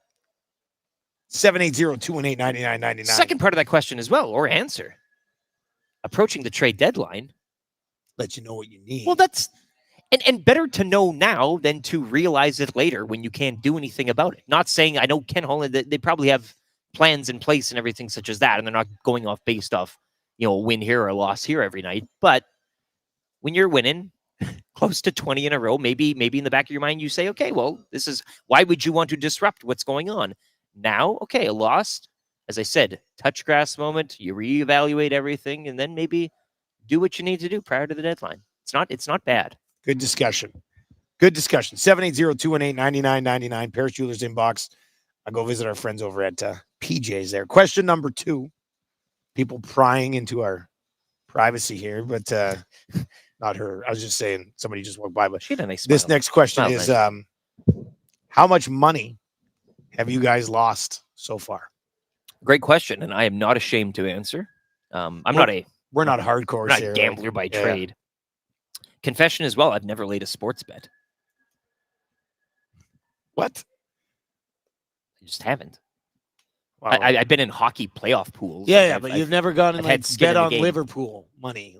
No, because I don't. Wow. When I lay a bet, when I put money on the line, the opposite comes true. And I can't bet on the opposite, because if I were to bet on the opposite of that would come true. A little bit of advice here for you, but if you go to coolbet.com and sign up today and use the code LOCKSHOP, you'll get a 100% deposit bonus on initial deposit up to $200.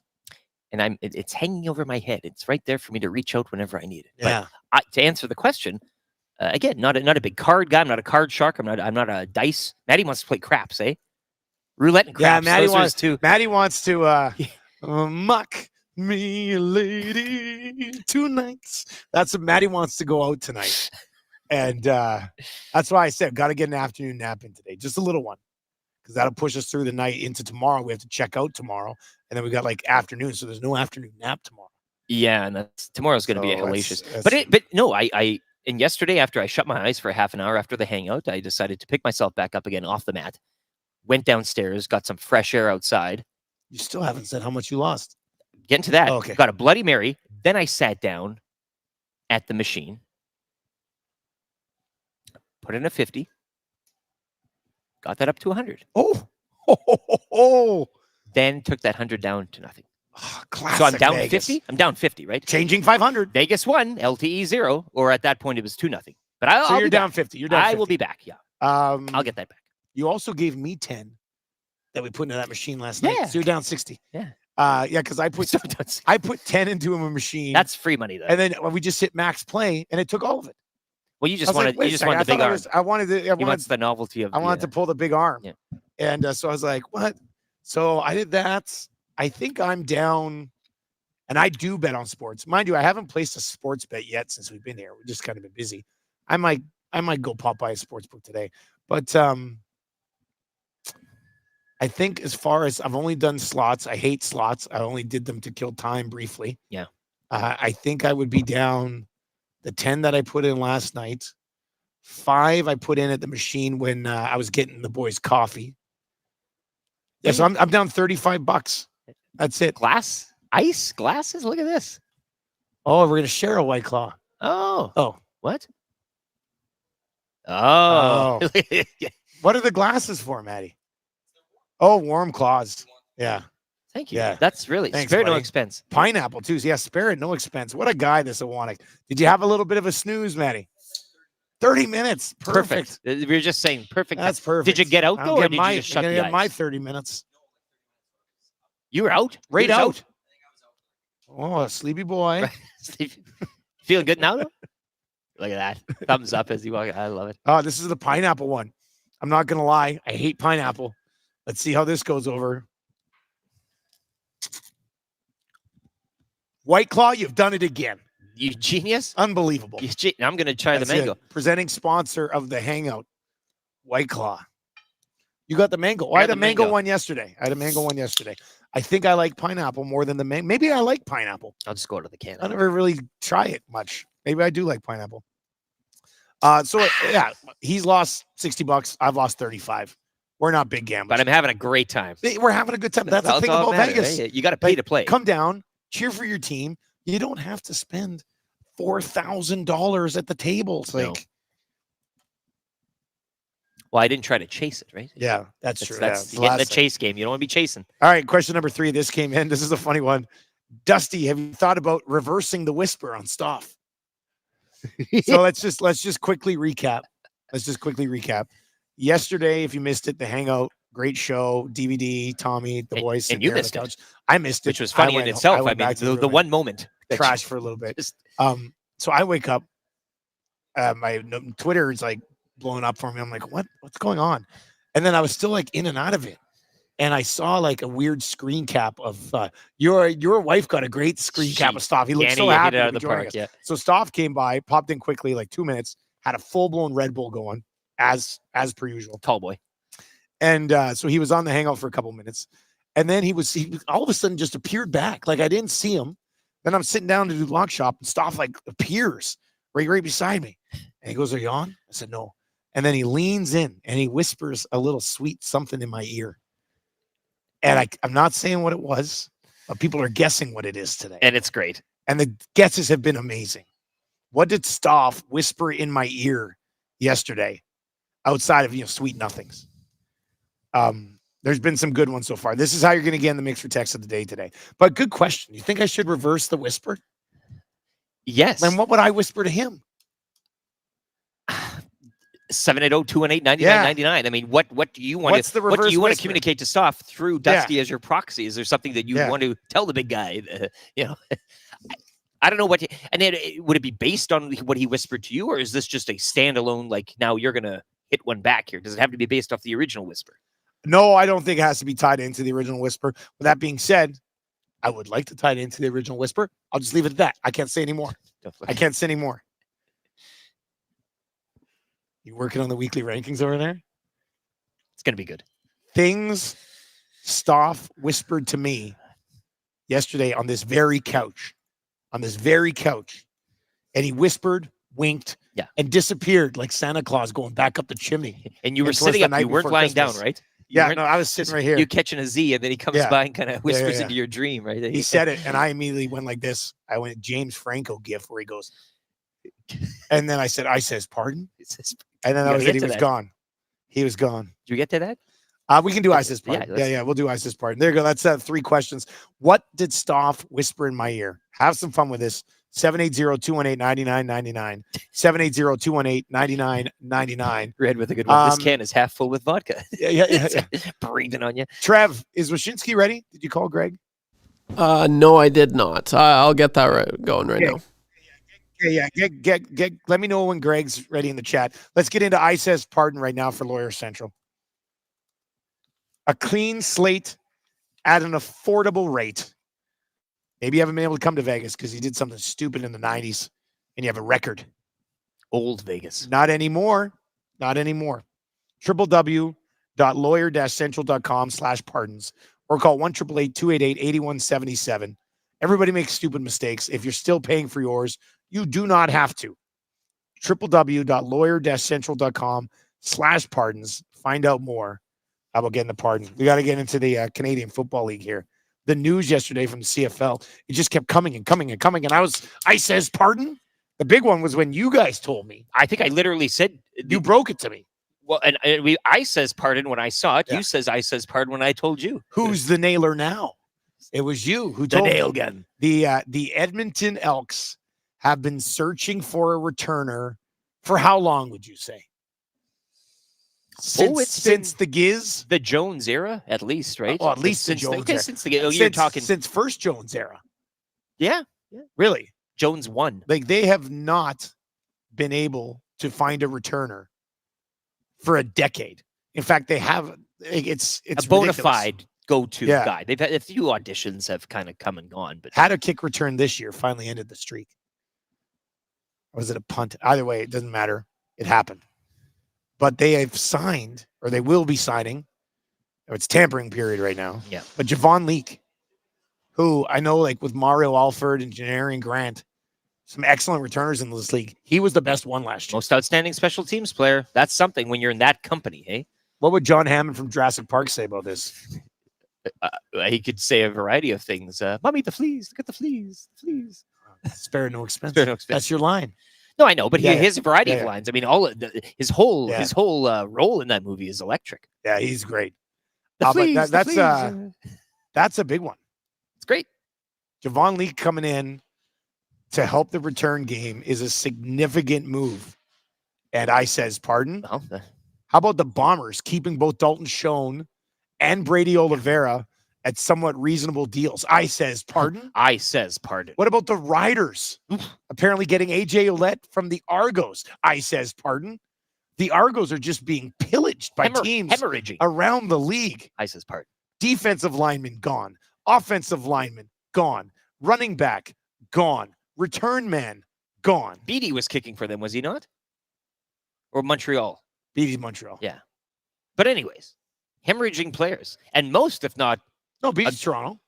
Right? Beatty was an Argonaut. Yeah, because they granted him his release. So Beatty gone. Yeah, Beatty. He wasn't Big Alouette kicker at gone. Point, yeah. But a lot of those players going just down the, what is it, the QE3? The hammer. Right? Yeah. Argonauts become Tiger Cats. And I'm telling you, man, CFL free agency tampering period has led to about 10 I says pardons. Brought to you by Lawyer Central. Lawyer-central.com/pardons. 1-888-288-8177. Tristan Jackson was the last best returner that the Edmonton football team had. The concern for me, fair point there. No, that's the best one. TJ was electric. Kendall Lawrence could return the odd kick every once in a while. Lawrence was good. All right. Do we have Greg Wyshynski? Yeah, he's all ready for you guys. Let's do it. Greg Wyshynski from Metal Supermarkets pops by. And, Wyshynski, he'll know about Shake Shack. We saw him on the TV yesterday. Yeah, we did. Yeah, now we can watch ESPN. We were at Top Golf here in Vegas yesterday. So that's our guy. And Wyshynski pops up on the huge screen too. Yeah. The big one at Top Golf. Spare no expense. Wyshynski's head was huge. We're like, hey, that's our guy. That's our buddy, Greg Wyshynski. And now he joins us on our show. Incredible. Greg, how are you, sir? That's the man from the TV. Yeah. I was on ESPN Bet Live last night for the first time in a while because they don't really do a lot of hockey while the NFL is in full swing. But I told them 6.5 on Edmonton Vegas last night was way too high based on how the Oilers have been playing, based on how Aiden Hill has been playing, and lo and behold, the Puck Daddy still got it. I gave the people a good pick last night. The Puck Daddy still got it. I love it. You know what? Well, let's get to that game, obviously. And you're right. Setting that number at 6.5 is too high. The Oilers have been playing a steady diet of unders. They'd allowed 18 goals in their last 14 games. Now it's 21-15. And they'd won 16 in a row. But as you would expect, people are in a little bit of panic mode because they lost to Vegas to end the streak. But I thought it was just a really good hockey game between good teams. It was a fun game to be at last night. Yeah, it was fun to watch too. But like you said, I mean, if you could pick the worst team to have break your streak, I mean, like outside of Calgary, it's probably Vegas, right? And you wonder whether. I mean, listen, the streak being what it is, and it sucks that they didn't tie it, and it certainly sucks that they didn't break it because they probably would have broken it against the Ducks. But now you have to deal with the sort of like you said, the psychological aftermath of seeing the streak broken, which is that every time you seemingly play a meaningful game against the Vegas Golden Knights, the Oilers come up short. And that's not great. So they've had regular season success here and there against Vegas, but when it comes to the playoffs or it comes to a playoff atmosphere like we saw last night, I mean, we saw what happened, and Vegas at the end of the day just kind of outclassed them a little bit. Is it time for people, including us in Edmonton, to stop being like surprised every time Aiden Hill plays well? Like, he was great last year. His numbers have been terrific so far this year. And last night, I mean, I think the high danger chances were like 17-9 in favor of the Oilers. I thought he was the reason Vegas won last night. They've got a guy there, don't they? They do, but I mean, like, I think we could still be a little surprised that what he did in the playoffs last year carried over to this season. I mean, I know I am. Like, I thought this was going to be, he played the two best months of his life, and then they made a mistake in giving him a contract, right? Like, but it turns out they actually found someone who fits their system well, and that certainly has found a groove in his career. It's going to be interesting at the end of the day. We just did our NHL Awards watch today on ESPN.com to see how they handle the GMs, Aiden Hill and the Vezina vote. Like, he's clearly not going to have the work rate like that Connor Hellebuck or Thatcher Demko is going to have, but he could have, 25, 28, 30 games of the best goaltending in the league. So it's going to be interesting to see how he factors in, if at all, into that awards, but the injuries might have negated him being a candidate, I think. Greg Wyshynski with us here on the Nielsen Show today, brought to you by Metal Supermarkets. Greg, when you look at Vegas, they didn't have Michael last night. They didn't have Theodore last night. Vegas has been a team that has obviously made some significant coming into the league. Look at what they accomplished last year, obviously. Do you expect them to be overly aggressive prior to the deadline? They usually take advantage of it again. Will they do it again? I mean, they usually are, but I also know that they really like their team. And I feel like they think that, when they get Eichel back, it's going to be one of those things that's as good as a trade, like to get you that sort of boost in their lineup. They like what they are. They're always looking to improve. But, they did deal some assets last year and going out and getting some support at the trade deadline. But, like if you're asking me if Vegas is going to be involved in the deadline, of course you're going to be involved in the deadline in Vegas.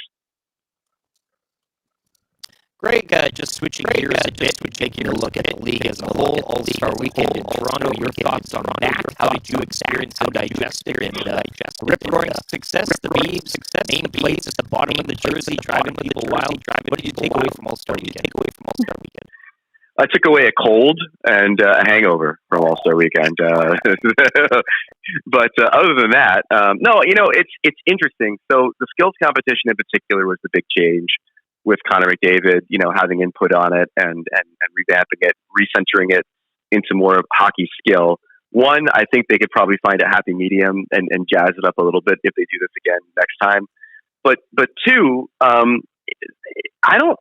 loved the limited field of only 12 guys, but it may be deleterious to the event. And by that I mean, you already had Sebastian Aho complaining about not getting a chance to play for the $1 million because he wasn't one of the 12 guys.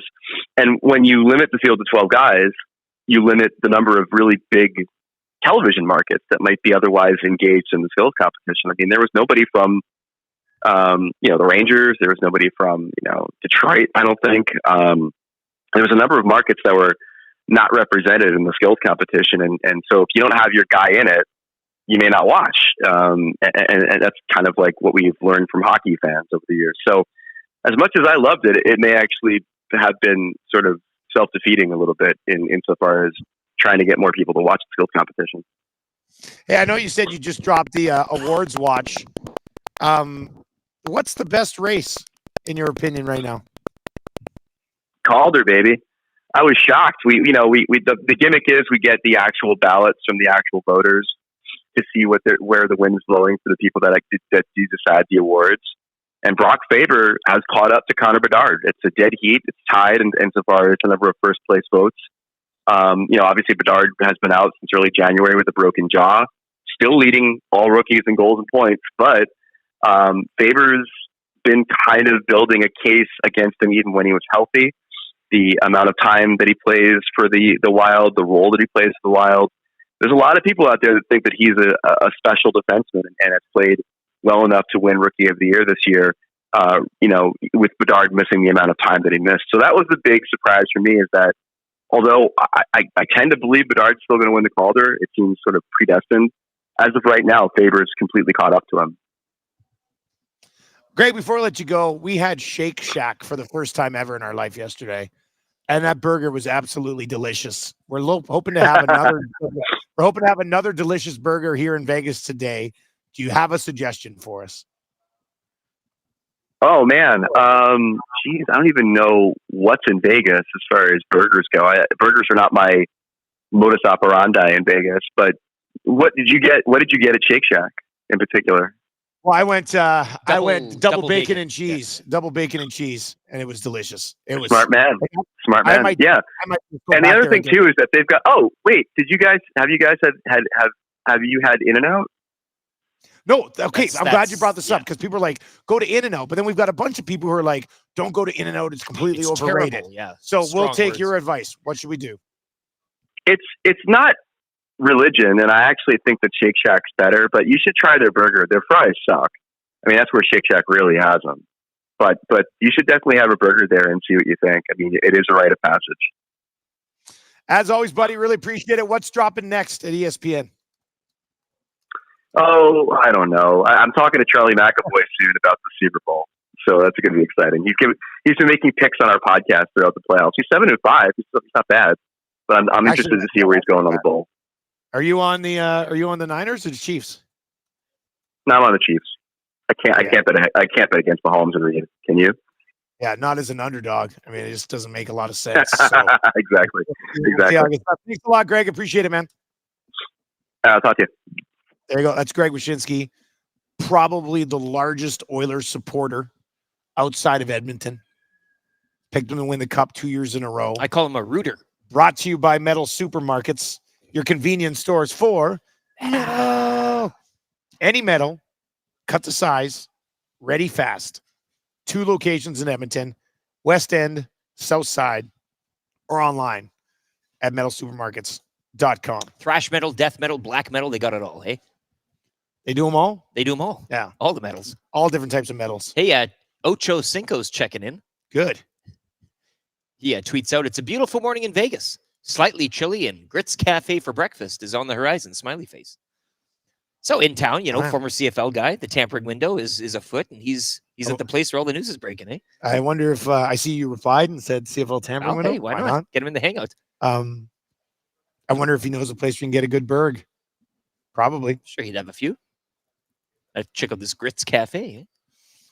Apparently at In-N-Out, you have to ask for the burger animal style for it to be memorable. But what is that? I think it just... What's animal style? They put sauce on it or something? I don't know. For all the talk, I just feel like it's a letdown. Like it's going to be bad. But we're going to get there expecting all this hoopla and animal burger. Oh, wow. And it's just going to be a hamburger with cheese on it. Cheese. Play the clip. I don't have that clip. You should be playing that. I don't think I have. I don't burger think I have here. Cheese. I don't have cheeseburger guy. Damn it! I should have. Or at least next time you order one, do the whole. Yeah, that'd be good. Hey, we apologize for those audio issues. It was like Wyshynski was. This makes no sense. Same time though. Just kind of dial it back for so. Like Trev is hearing us fine, which makes no sense. Why would all of a sudden just be us all gobbledygook on YouTube? I believe Alien Like was what it was. Whatever happened though, Maddie Wanna came down. like basically just gave the board a death stare and it started working A again. stern look, and unbelievable, that guy. I think it's Lowe's. They're all checking in, right? The seminar's getting fired up again. Lowe's They seminar. steal all the, Here we go. Everything's working in the morning, and then they wake up. And everybody's getting pretty fired up. Anyway, we got that sorted out. All right, you ready for Lieutenant Eric's weekly rankings of power? Yeah, I think so. It's right. it's going to be a fun one. Like, I try to keep them mostly light and easy. And being that we are in Vegas, a lot of things are popping up and just kind of appearing out of nowhere, much like Bob Stauffer did yesterday during the hangout. It was a blessing, one that we weren't expecting, and one that was celebrated near and far. So I'm going to go over he joined us on the hangout. You missed it. Yeah. You then came down. You're going to do the log He shop. used your mic. I've never met the cat. Like, me and Stauffer, we follow on Twitter. Different circles. Yeah, exactly. But we never, like, ships in the night. So he's walking up here. I'm like, well, I've never met Bob, and I'm not going to take the time to introduce myself now. But I instinctively said, this mic, not for me. And I mean, I was feeling like you were ready to not talk. I didn't need the microphone yesterday, so it gave it right to Bob, and thank you. Yeah, it was a very nice moment. One I'll never forget. But then he came down, joined you, not on camera, not on air, but he whispered something in your ear, and it was the whisper heard around Vegas yesterday. And I'll be going through the weekly rankings of power, the top 10 Stauffer whispers that could have been transmitted to you. I love this. All right, here we go. Number 10. In-N-Out burgers are for fools. Oh, wow. That's why it's 10. Just going off the In-N-Out. I'm sure he has some sort of an opinion on the I want to kind of make my own opinion on the In-N-Out. Do you think he's an In-N-Out guy or not? Is he in or is he out? He probably would have tried it. Yeah. But he'll probably say, yeah, Dusty, it's fine. But if you really want a good one, and he'll give you a hole in the wall type of thing. Like, look at this. This is gross. The most popular item on their secret menu is the animal style burgers and fries. You ask for your burger animal style, and you'll get a burger with mustard fried into each patty, plus pickles, chopped grilled onions, and an extra helping of In-N-Out's famous sauce. Animal stuff. Ugh. So you're going to get the animal without pickles and onions. And give me 2 patties, 2 slices of cheese, a couple pieces of bacon, and some ketchup. Boom. That's a burger. All right. Number 9. I've sat on a 2-humped camel. These are things that Staff whispered in my ear yesterday. I would like to sit on a 2-hump camel. He's done it. I think it would be extremely comfortable. I would have loved that as a mode of transportation back in the day. Number 8. I'd buy an EST thong.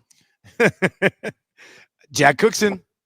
Jack Cookson, this is on you now. Bob's on board. I know you guys are listening.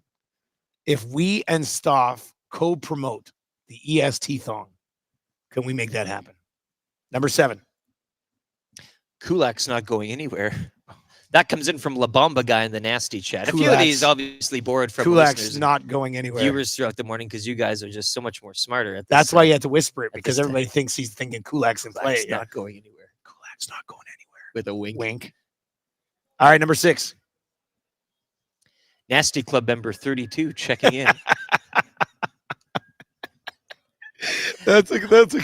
Hey, is that a mic off? Yeah. Come here. Nasty Club member 32 checking in. That would be sweet. Number 5. My underwear has a bacon strip in it. Fergie's prostate with that one. Thank you very much. Number 4. That couch, Dusty. That couch.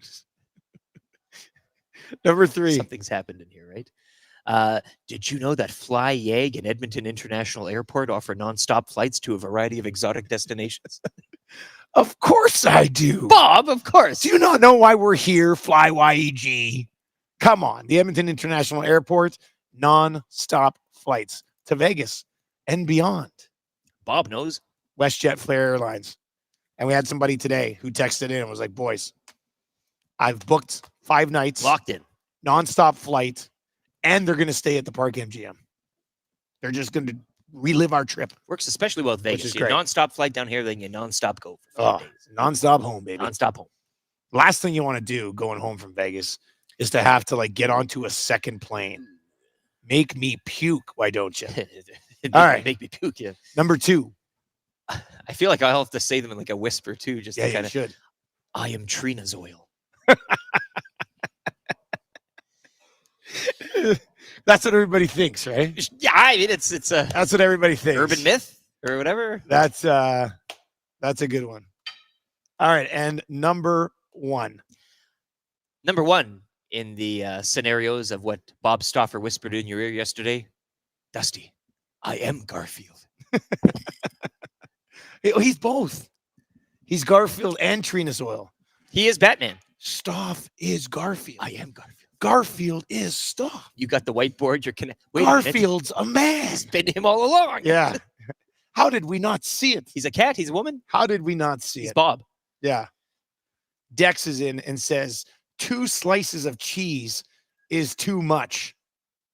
That is a hell of a thing for you to say to me. I'll say this, on a double burger, 1 does suffice. You don't need 2. I like the 2. You can have the 2, but if you're using 2, I think you're trying to hide the fact that you have a substandard burger, in my opinion. Let the burger taste rise to the fore. Somebody suggested too that Maddie always keep a tall boy of Red Bull around the office or anywhere all the time, just in case. Break glass and Bob can. Staff comes by. We're like, hey, Staff, what's up? You want to go on the hangout today? I can't. Here you go. Oh, really? Yeah. What do you think about this? What do you think about this? Got Red Bull for you. And he moves with it. Yeah. All right, let's get in. That's Lieutenant Eric's weekly rankings of power.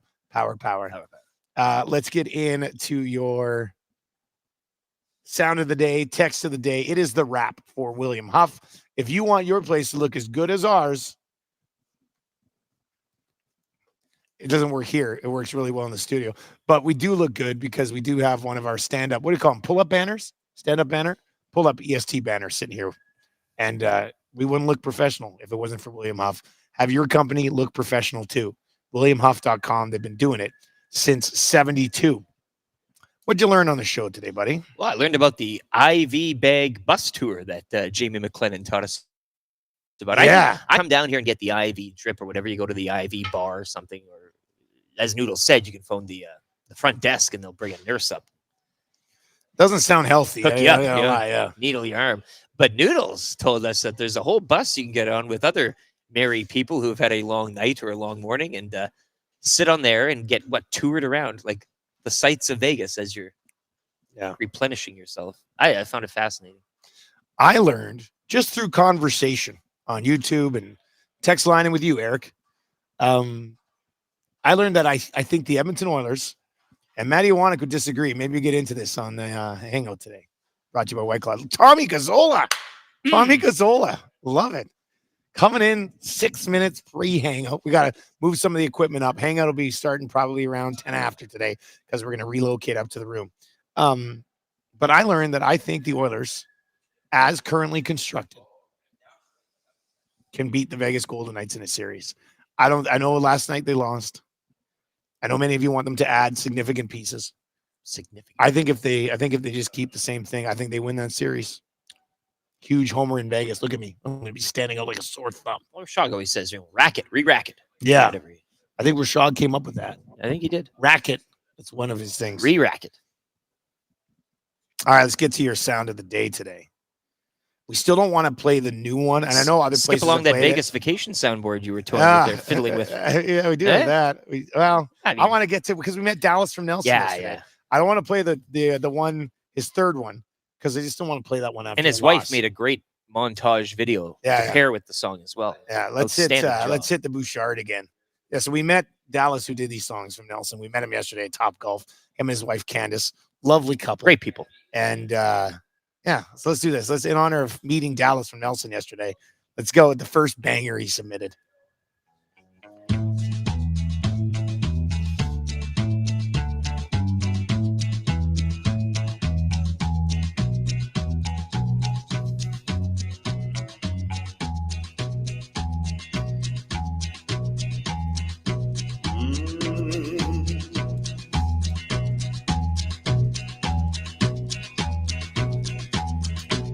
I got a big shot off this stick of mine.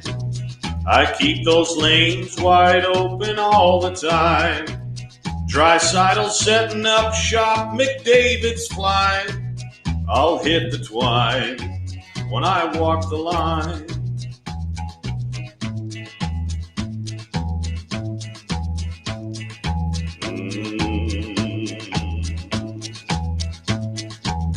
as sure as new. G is slick and Kane is tough. We're going all the way this year, enough is enough. And we can play 'em straight or we can play 'em rough. I'm feeling fine when I walk the line.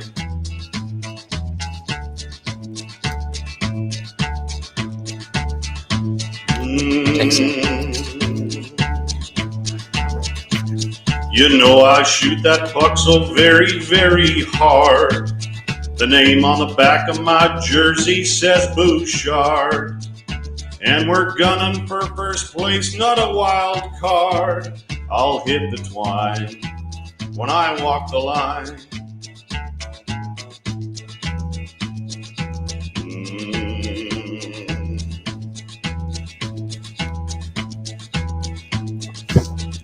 Well, we're counting on our skill and not on luck. And it's gonna get real when they drop that puck. And we won't be done until we hoist the cup. I'll hit the twine when I walk the line.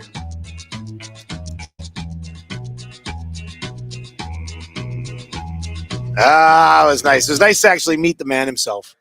Dallas from Nelson yesterday. Great meeting you, man. And you are the Dairy King. Thanks for the round of drinks. Yeah. We refer to him as the Dairy King. What a life. He owns a Dairy Queen in Nelson, but he's the Dairy King. Living a great life. Text of the day today. No name on this one, but we do have the number. Eric will be in touch. Okay. You've won a gift certificate to A&W. Value deals. Terrific. Always delicious. Never pricey at A&W. What did Stoff whisper in my ear? And this is the best one. This is the best text we had today. I'm not wearing any panties. Which is just, and then it caused you to go. So I says pardon. And then he gave you a little by wink. lawyer-central.com. Yeah. There you go. That is your text of the day for A&W. Congratulations. Great text. All right. What are we watching tonight? What are we doing tonight? Well, I've asked the nasty chat, like, what do you want us to do? How would you like? X-Ray J says, boys, thank you so much for including us in this Vegas vacation. #, living vicariously through you. Changing 500. Yeah. What do you want? We will do. You want me to, hand out pamphlets of my own on the strip? We'll do that. Actually, we should hang out EST stickers like they do. Hey, those little slips. Yeah, that'd be good.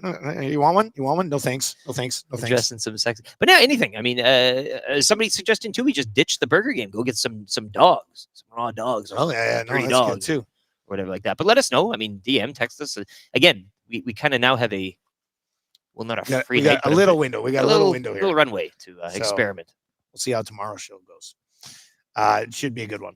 All right, the hangout is coming up. We're going to relocate from our morning setup here on the couch up to the chairs in Matty Iwanik's room. What do you think for a turnaround time?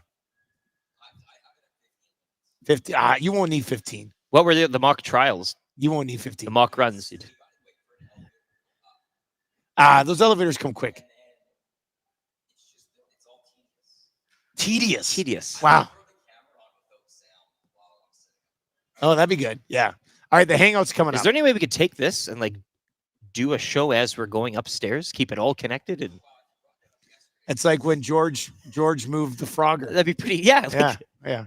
Need that guy that looks like a frog. Be a hell of a challenge. I guess. All right, that is going to do it for the Nielsen Show. We got a Lock Shop coming up later on. We had Oil Stream coming up later on, and we have the Hangout from Vegas coming up here right away. If you're watching on YouTube, make sure autoplay is on. We'll take you on over there. It should be firing that up here in just under 10 minutes. And then if you are listening on TuneIn, you get a double dose here of Whale and the Wolf. And then the Hangout from Vegas coming up. For YouTube, Trev back in the studio, Lieutenant Eric, Matty Iwanik. I am Dustin Nielsen. Have a great day. Take it easy.